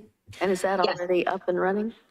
Yes, there is a website. I can provide, we'll provide you with the fact sheet that has all of that on there. The website, I believe, is, let's see, it's keenindependent.com/Milwaukie DEI 2022, which is a bit of a mouthful, but I'll make sure you all have that information as well as the fact sheet so that you can, so that you have access to it. It is currently protected by a password. We will get that unprotected by tomorrow. The press release for this will go out next week, and sort of the public part of this will really become visible once we get into next week. We wanted to make sure we briefed all of you about where we were going and had this conversation before we really moved into those next phases. So that's what's next. As Nicole mentioned, the procurement piece of this will be really the first big public section of this as we start to talk to people who have bid on contracts with the city, either who have been awarded contracts or who haven't been, and to start to get their sense of what their experiences were with the city. I just have a couple of comments more than questions, and it may seem kind of silly, but I want to be clear because so much of the work that we do at the city is there's big C and then there's little c, which is the little c is sort of more the community at large. So when we're doing this work, we're really looking at the capital C, the work that the city itself does and people's experiences with that work, with the city staff at city events, and what the experience of belonging is, to put it broadly, in relation to the big capital C city. So we're not talking about DEI or diversity, equity, and inclusion as it is experienced throughout the community of Milwaukie. Yes. And one of the reasons that we selected Keen is their focus on both quantitative and qualitative data. Mm-hmm. And because of these virtual workshops being really deep dives into the qualitative piece, as we're asking community members to really think broadly about their experiences and really dig deep and tell us what is life like as a resident of the city of Milwaukie, as someone who works in Milwaukie, as someone who takes the Springwater Corridor through Milwaukie, or whatever their experiences are with the city, or they only show up at the farmer's market, whatever it is, however they end up engaging with us, we're going to get a whole lot of big C. And we'll get some little c as well. And I think we'll get some insights into what people see as what we do as a city, and what they see as their experiences here in the city. And I think it'll be interesting to see how those two areas align. Some of the, the big C stuff we certainly control to some extent. The little c stuff, less so. And I think it'll be interesting to see, or maybe there's some things that we're not seeing there, and that's a lot of C's. But through that process, I think we'll get a really clear picture, or at least a clearer picture of what the little c is. We'll certainly get a clear picture of the big C pieces that we can work on. Mm-hmm. I had actually a similar comment, and I was going to put it in a slightly different way. When we did our climate action plan, we very specifically broke it up into 3 parts, so for 3 audiences, right? So you didn't have to read this massive thing to get the little third that you cared about, right, as an individual. So we broke it up into what the city itself was going to do, what our partners were meant to do, and things that the community could do. And I know that for a lot of folks, their interactions within the community are the things that are the hardest. And so it would be pretty extraordinary, and it might be, not possible, but if it was possible, it might be really a next level kind of thing to come up with how can we really move the needle on this, both as a city, as an entity that buys things and procures work and does all these things with our partners, and then how the community could begin to coalesce or to find empathy or whatever is required.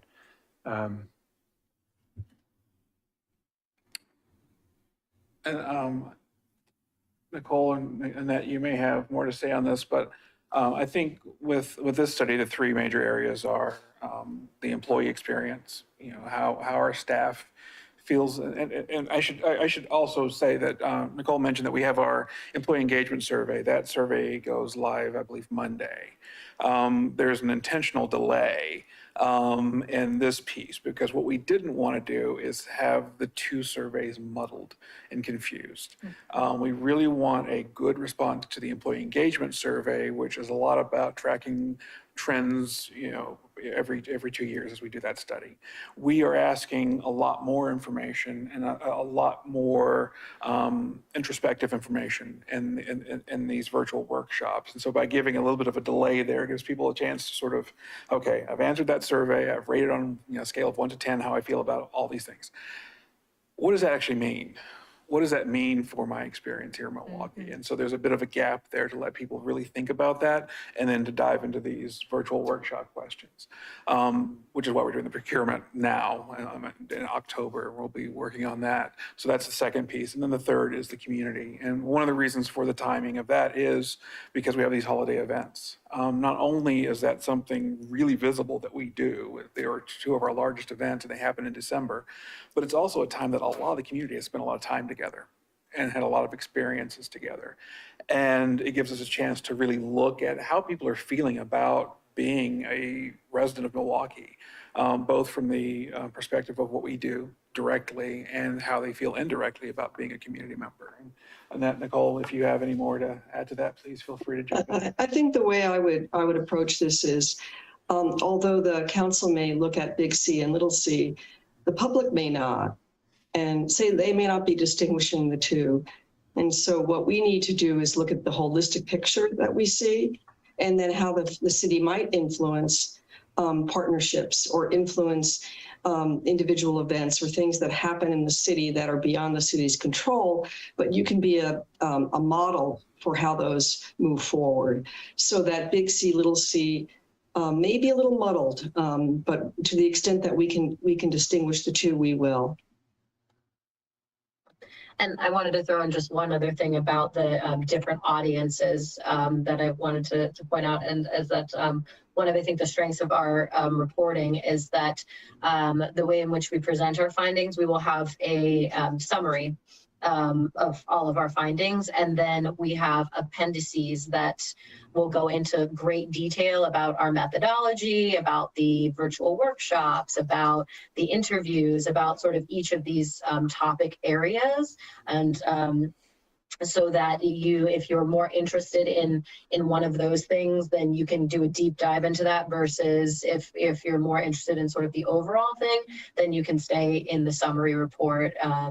And we also, for this project, will be doing a more public-facing DEI plan that'll be a lot more abbreviated for sort of the general public. That's not going to have all of that excessive detail that might be a little bit intimidating. And I would say we just want to set the city up to be the leader in DE&I in the community. and to set that model. So that's the intention of working with you so that you can initiatives you roll out, maybe things that others can use as a model and move forward in their own way. So it's important for the city to take that stance on DE&I, and I think that's the commitment that you've made. Yeah, and that was part of why I wanted to bring up the big C and the little c, and I really appreciate that that you're framing this all within the context of not just inclusion, but belonging, because I do feel like that's the place where that intersection is most visible to the community. And where we as City Council have the biggest role to play as leaders in the community is to really think about what we can do to tell the stories that we receive and to highlight the experiences that many people in our community may not be aware others are having. So I think that the design sounds like it's going to get us some really terrific results and useful information that we can use to help tell a story that can bring our community together and do some really, really brutally hard work. This is transformative work. This is like caterpillars turning into butterflies work, right? Like you form a cocoon and you turn into goo inside and something completely different comes out on the other side if you've done it well. So thank you for bringing that lens to how this is going forward. I really appreciate it. Thank you for having us. One thing that's really, that jumps out to me is what John said, and it's about personal learning and growth, because folks are really going to have to dig deep down and do some searching on what it is, what DEI really is.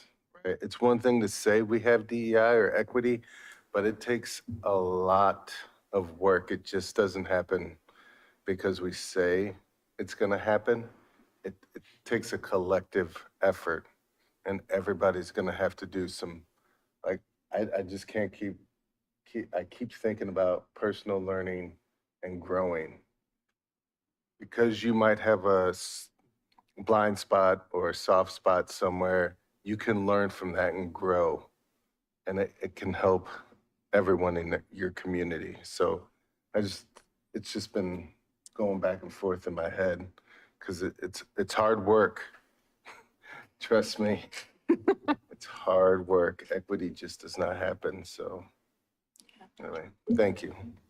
And one of the things that we always, try to make sure that people understand as they're going through this process is this doesn't happen overnight. This is incremental. This is change where you're making, like you said, internal changes as well as external changes. So it is something that takes time, and communicating that to the public and to your community is important, because it's not going to happen overnight. It's going to take time, and it takes a lot of hard work. And the butterfly analogy, we've not used that before, but I think that's a really good analogy. And your comment that it takes a lot of soul searching is important as well. So what's important here is the commitment, and once that commitment is strong and we help to get the community buy-in, we start to see things changing.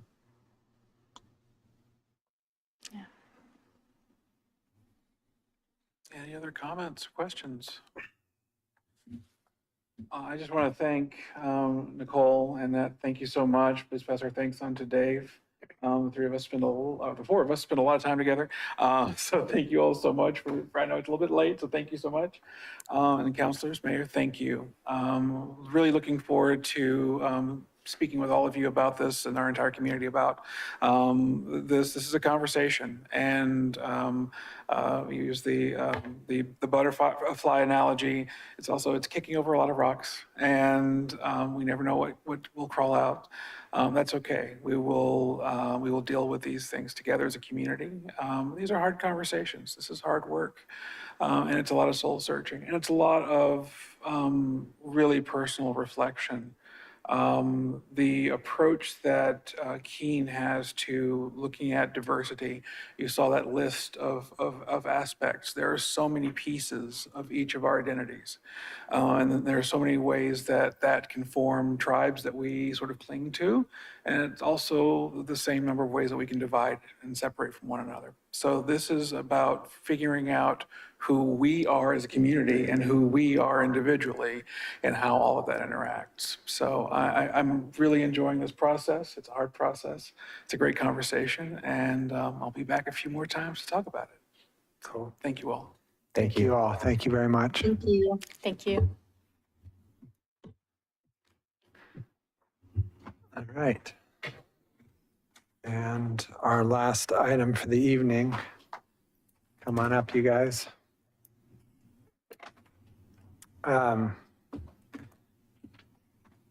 This grew out of a conversation about trying to encourage our county to be moving forward. When we did our climate action planning work, one of the intentions out of that was to be a resource and to be a leader for other communities to be able to see that it was possible to do this work and still, keep a balanced budget and all the things, right? Not destroy employment, all the stories that they were told about why we can't do climate action. And so this is in that light of sort of spreading the work out. So Bill, if you want to introduce yourselves and then kick it off. Thank you. My name is Bill Street. I reside in unincorporated Clackamas County, about a 5-minute bike ride from the southern border of the city of Milwaukie. As I age, it remains a 5-minute bike ride because it's all downhill. I am on the county's Forest Advisory Board and a member of the county's Carbon Task Force. On those days when extreme weather disrupts my power, which is happening more often, when I light my wood stove, the smoke enters the city of Milwaukie. My house has a fair amount of smoke residue, as I'm sure of many of yours do, from the fires in South County last summer and this past summer. The carbon and greenhouse gas pollution, which is magnifying adverse weather conditions and created the heat dome, warmed your house as well as it warmed my house. Since the 1990s, the average low temperature of being above 60 degrees has tripled, which means your house and my house equally do not have an opportunity to cool. In short, regardless of any arbitrary geopolitical jurisdictional line, we are all in this together. We will thrive or fail based on our ability to collectively tackle these issues. I would like to thank the city for your pioneering work that you've done, including the proclamation you passed earlier in this meeting. You are the leader in the county. My colleague will document that with hard numbers in just a moment. And so, because no good deed goes undone, right, unpunished, we would like you to help lead the county and the other jurisdictions in the county to a place where we can survive into the future. We would like you to develop a resolution that includes some elements of the following. One, we would like you to ask the county to set actual targets for greenhouse gas emissions as you have done. We would like you to ask them to partner with special districts, school districts, and help them set their own targets as you have done. We would like to ask you to ask the state to generate some flexibility in building codes so that you and others can set building codes for energy efficiency that prevent buildings from being one of the single largest sources of carbon pollution in the county and the city.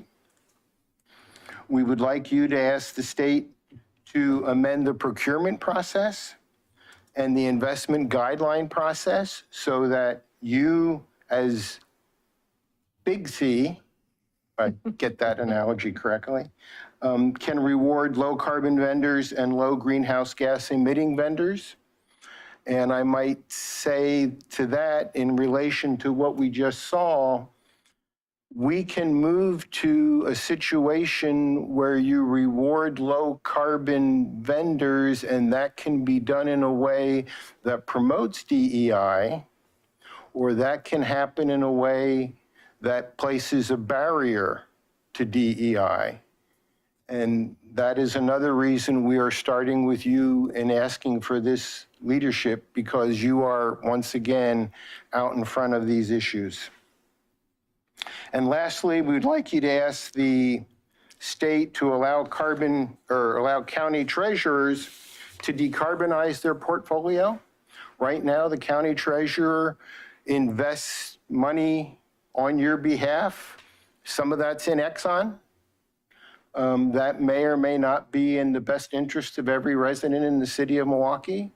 We would like the state to give you authority to ask and permission to the county treasurer to cease and desist on that behavior. Secondly, going forward with this request, we would like you to focus on the fact that those who have benefited from the carbon pollution that we are now suffering from are not necessarily those who are being asked to bear the cost to resolve it. I and a number of other attendees were at a conference of the party meetings, COP21, you might have heard of it, it was in Paris in 2015, and we asked them to promote a socially just transition to a low carbon environment. I was there on behalf of an organization representing 15 million forestry and building and construction workers as a global union. That request fell on deaf ears. I'm here tonight because every major piece of social legislation in the United States has begun at the local level. From worker regulations, worker safety to climate change, it all starts, it has a common starting point, the local level, state action, and then it becomes politically safe for the federal government to take it up. It may be counterintuitive to envision a future where the building blocks are now being constructed in hundreds of small places across the country and the globe, yet that has been and is the reality of social change in the United States. We realize we are not asking you to do something that is easy or simple. One political and economic challenge is, and I've seen some data recently, the wealthiest 10% of the population in the United States emits 73 tons per capita of carbon a year. The bottom 50% of us emit 9.7 tons per capita of carbon per year. If all of us emitted the same amount of carbon as 50% of us do today, we would meet both the Paris and the Kyoto guidelines. So it doesn't make a whole lot of sense to many of us to ask the 50% who are already at 9 tons per year to reduce before we've reduced the upper 10% who are the heaviest emitters. Lower income populations, especially BIPOC populations struggling against systemic institutional discrimination, must not be expected or asked to sacrifice so that those already feasting at the table can continue to eat. This fits in directly with the presentation we just had on DEI. This raises a challenge at all levels of governance, from the federal down to the city, which is, how do you do that in a way that is fair and equitable? If I had the answer, I wouldn't be sitting here. I have the question, I do not have the answer. During times of national crisis, our leaders, be they local or national, have called upon us for shared sacrifice. Governor McCall did it, President Carter did it. Their request fell on deaf ears. It is difficult to see a path forward based on a strategy of shared sacrifice, given our current polarized politics and economics. This means that there is even a heavier burden than normal that will fall on all of you, our elected leaders. It requires a degree of courage which may not be rewarded in the short term. I ask that you continue to engage on this issue in the future as you have in the past, and recognize that the social and economic measures that we have used over the past 100 years to judge the success of our communities and our economy may be the very same indicators that are causing the problem that we are trying to solve. I do not think we can grow our way out of climate crisis, which means we have to address the socially just transition.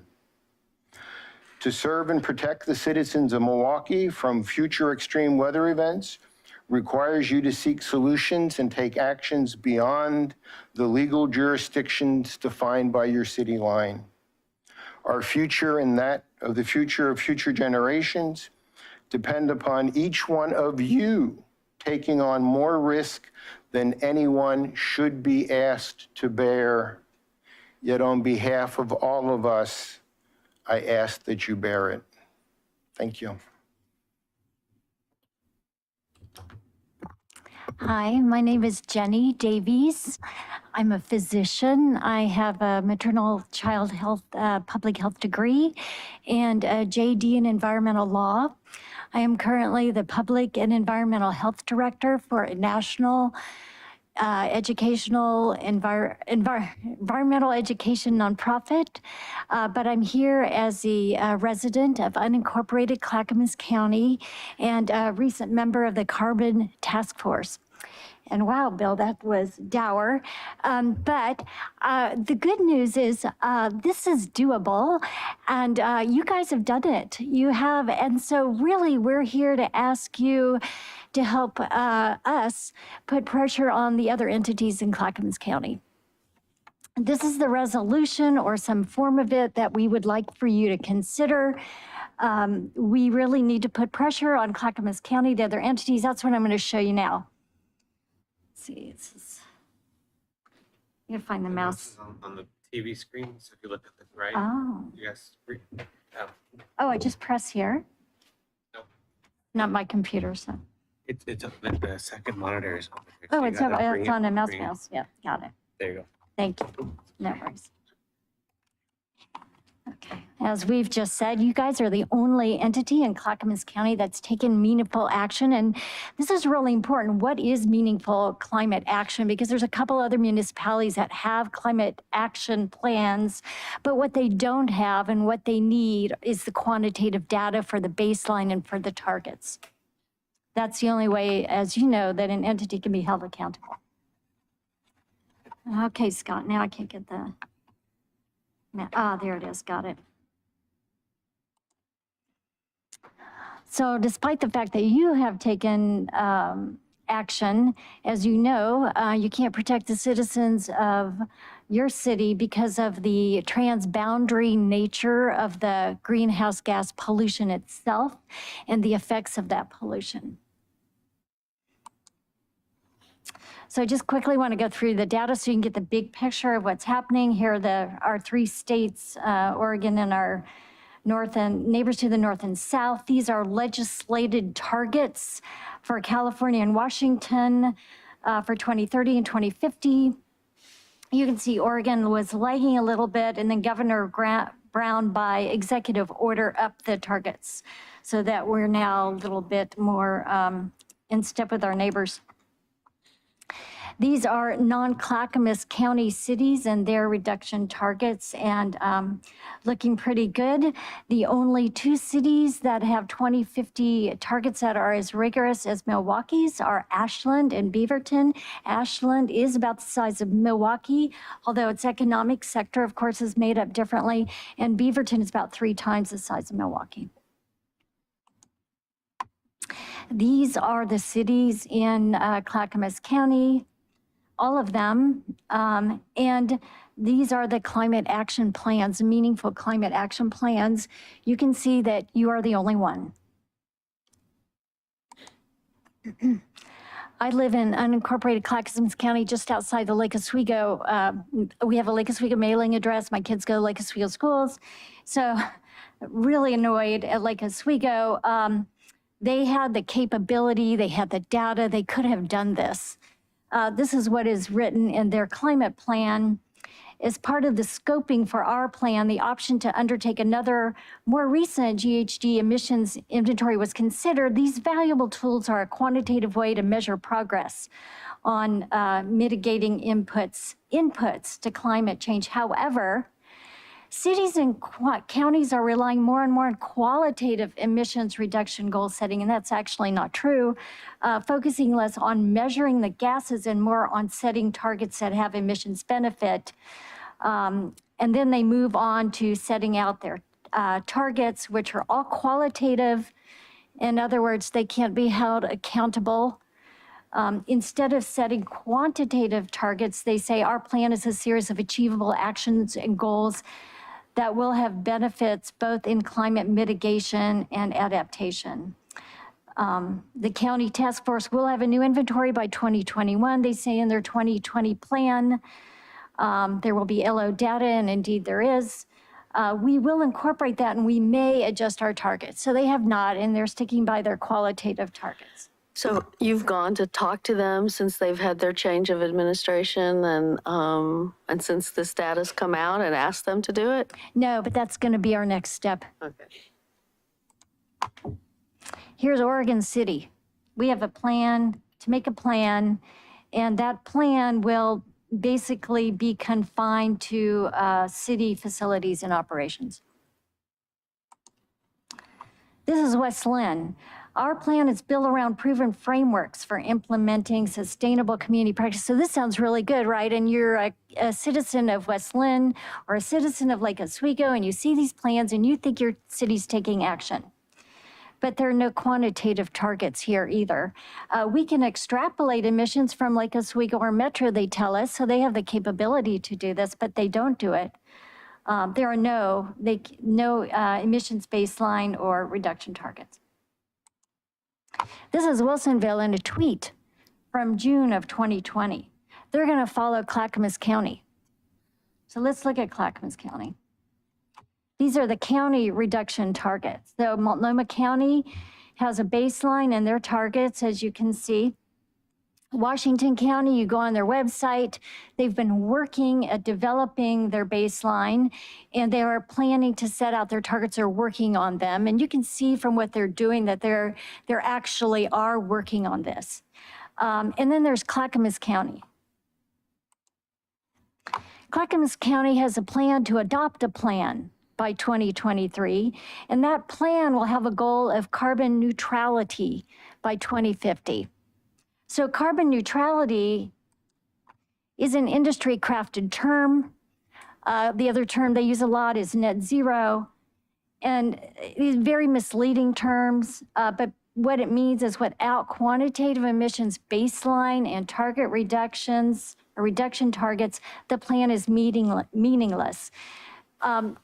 When Industry says carbon neutral, net zero. What they're trying to tell people, don't worry, you don't have to stop polluting. We can plant trees. We can use carbon capture technologies, which of course still don't really exist. We can buy carbon offsets. But what industry would like us to all believe is that we can get there, we can get to carbon neutral without cutting our emissions. So let's talk about the transboundary greenhouse gas pollution and its transboundary effects. We all are starting to have some lived experiences with these effects. And the list is here, and you know, everyone is starting to become very familiar with them. And so, of course, there are public health consequences for these transboundary effects. That we don't really have good data yet on repeated exposure to air pollution from forest fires, but we do have really great public health data from particulate matter pollution from inner city populations. And we know from that data that repeated exposure to these particulate matter results in all of these things: increased premature death, increased ER visits, increased respiratory ailments, both acute and chronic. And I think there is now some beginning data on increased ER visits for asthma during forest fires. Increased heart disease and stroke. Children, of course, are deprived of outdoor play, which leads to obesity, depression, and anxiety. And we have data, there's public health data on that. Increased obesity because people are less active, increased lung cancer, and of course, stress, because being outside is, we have data that shows that that reduces stress levels.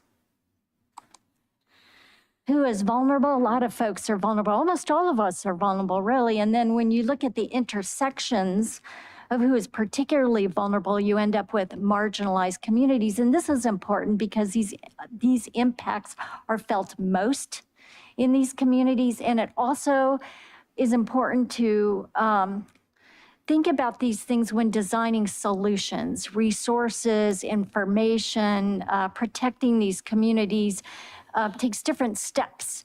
And again, relates to the DE&I work that's being done. And then before I stop, I do want to introduce the idea of this environmental policy of the shifting baseline. This to me is incredibly sad as the environment degrades. Each generation perceives the environment around it as the baseline. And so I'm 64 and I grew up in rural Ohio, and I remember as a kid running around outside, fireflies everywhere.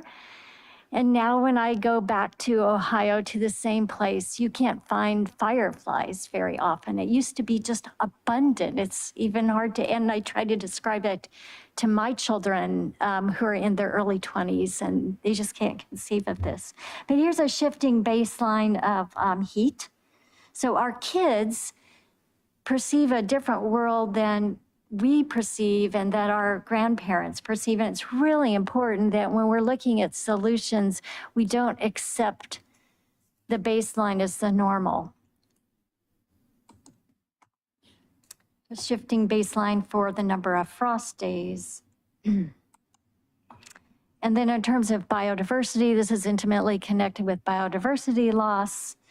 The fishermen here relate to this, the size of the fish back in 1957, 50 years ago compared to 2007. I'm sure the numbers of fish, if there were a way of showing that, would be equally startling.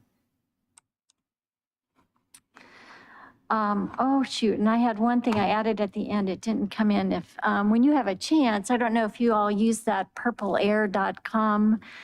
If you look, I look at it every day now. So did you think today was good air quality? Most people did. It was terrible air quality today.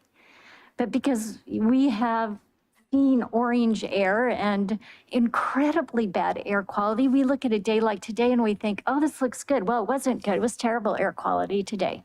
It's part of that shifting baseline. So we come to you with a request because we don't know where else to start and because you guys have already done it. And this isn't rocket science. The capability exists. What's lacking is the political will. And we're hoping you'll help us get our ball rolling here. Thanks. Thank you very much. Questions? I guess since you're both on the county's task force, right? What's your experience from that? What have you pitched there and what has the reception been? And yeah, talk to us about that. So I've been on it since day one. And day one, they said our goal was to be at net zero in 2050. And I pointed out that by 2050, if we were to reach net zero, it would be too late. And they said, well, our guideline is net zero by 2050. And probably a third of the task force is extremely frustrated. How long has the task force been in existence? A couple years. I wasn't eligible for Social Security. No. We started, oh my God, last year, November, maybe? Okay, so Best not guess? a year yet. Not a year yet. There was a change in pace as the new board found its footing, and the change of pace was not to speed up. Of course, don't want to politicize this. We do have an election coming up. Things may change again, no idea.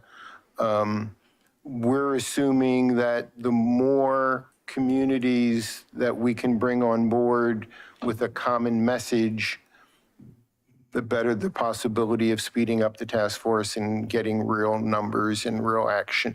The county can do a lot of things. On the Forest Advisory Board, the entire Clackamas County Parks and Rec program is funded by timber harvest. 2 years ago, I proposed looking into carbon credits. Not that I'm a huge fan of carbon credits, but it generates revenue and it would enable us to, instead of harvesting at 45 or 55, harvest at 75 or 85, taking incremental change where I can get it. And we brought in a consultant, said you'd pick up $1.5 million day one. And that's where that died.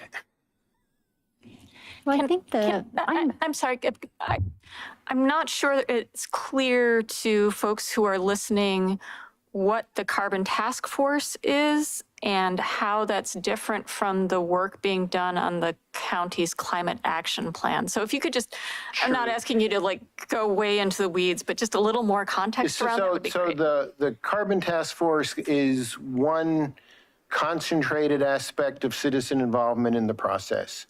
And so the way it appears to be working is staff and the consultancy develop plans.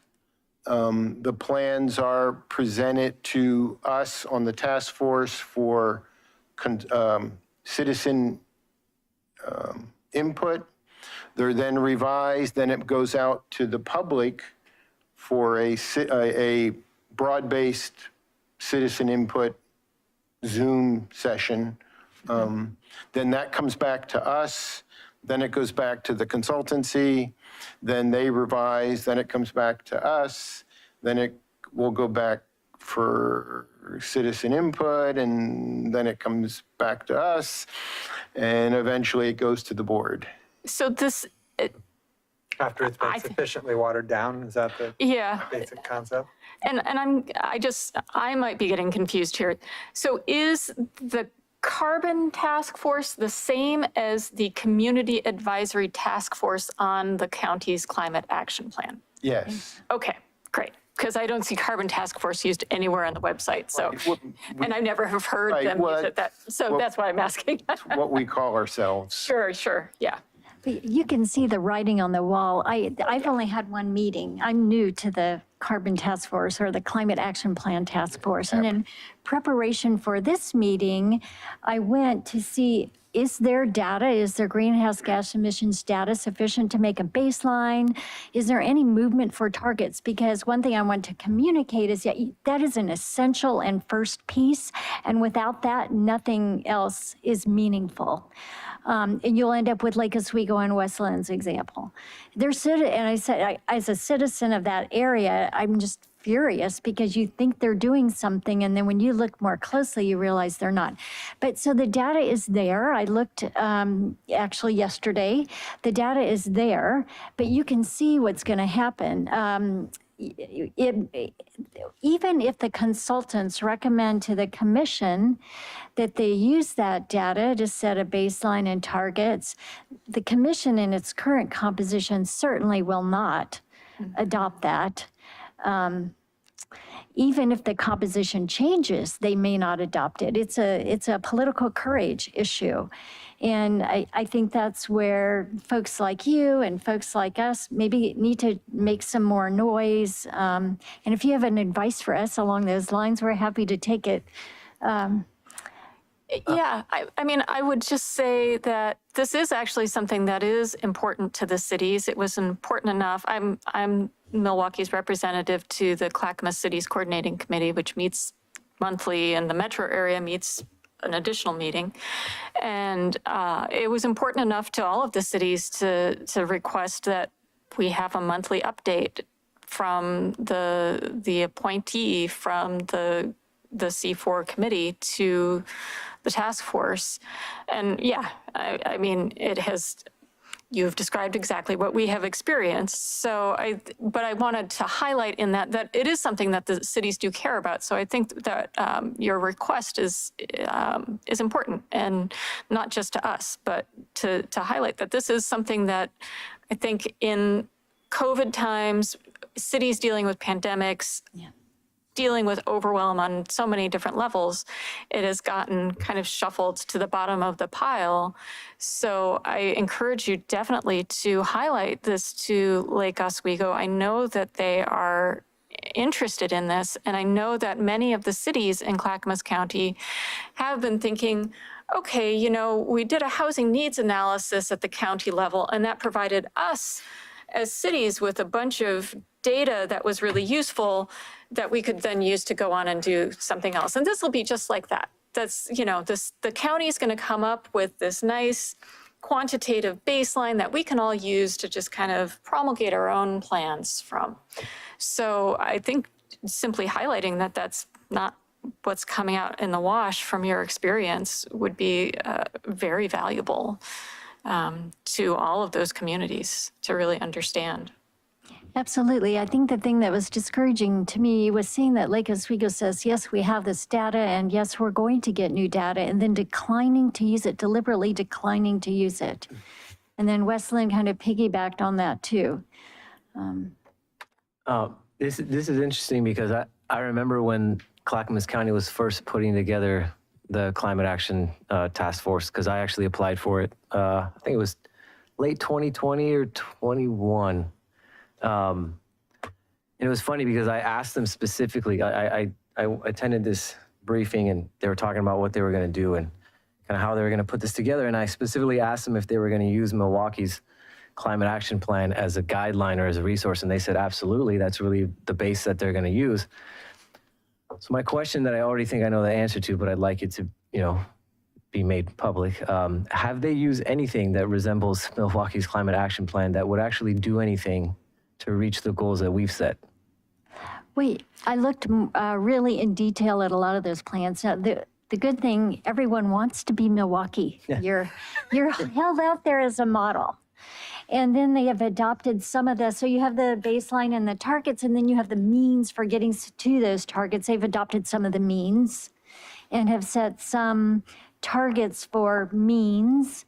we're going to have so many electrification, charging stations, or we're going to preserve our parks and increase park acreage. They'll have things like, it looks good, but without the baseline and the targets for the emissions, you can't, that's buying the industry line of the carbon neutrality. We're going to plant trees and do all these other great things, but.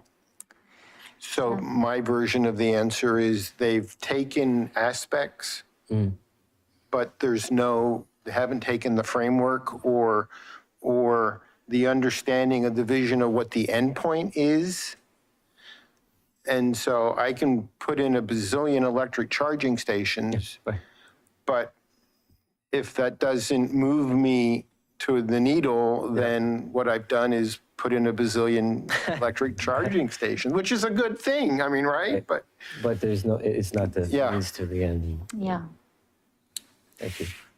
And there's no accountability.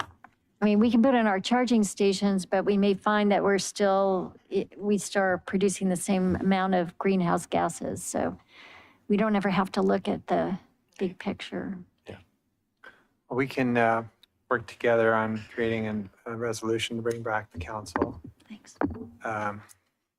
thank you. We might want to talk about timing. It might make sense to have it come out of this council towards the end of December. So when it goes to Clackamas County, it arrives on the desk of hopefully a new commission that might be a little more amenable to the message. We'll see. Any luck? We hope so. Thank you both very much. Thank you. Great And thank you for presentation. the amazing work that you've done and for being a model. It would be really dreary if there were no one. We could hold you up. Keep on fighting the good fight on that task force. All right. Going to all the cities, right? Yeah. Go to Gladstone, go to Westland, go to Yeah. Oregon City. Well, now that we have you, we can say, okay, we've done it there. They're going to look really bad if they don't listen. So Is Happy Valley have a, no? Thank you. Thank you. All right. We're all packing. I know. So I guess we're- Anything else? Is there anything else? I would entertain a motion otherwise. I'll just add real quick for updates. I should have said it during the announcements. There's a survey going around from Metro right now that I will post online on Facebook, asking for input on the regional transportation plan update, which is like the big version of what we're about to do in Milwaukie. So that's open until the 17th. It's a good thing to participate in because ultimately, that's the people who make the decisions about where the money goes. So it will affect what we can do in our transportation system plan. Is it asking about specific projects? Are there specific projects? No, we don't have a constrained list in there or anything. It's really, at this point, we're at the goal setting Okay. phase of the RTP development. So, but it's still a really important place to plug in and say, we want to see more sidewalks, or we want to see low-cost improvements on intersection safety, those sorts of things. So anyway, that was all. I move to adjourn. I'll second. It's been moved and seconded to adjourn. All those in favor? Bye. We are adjourned.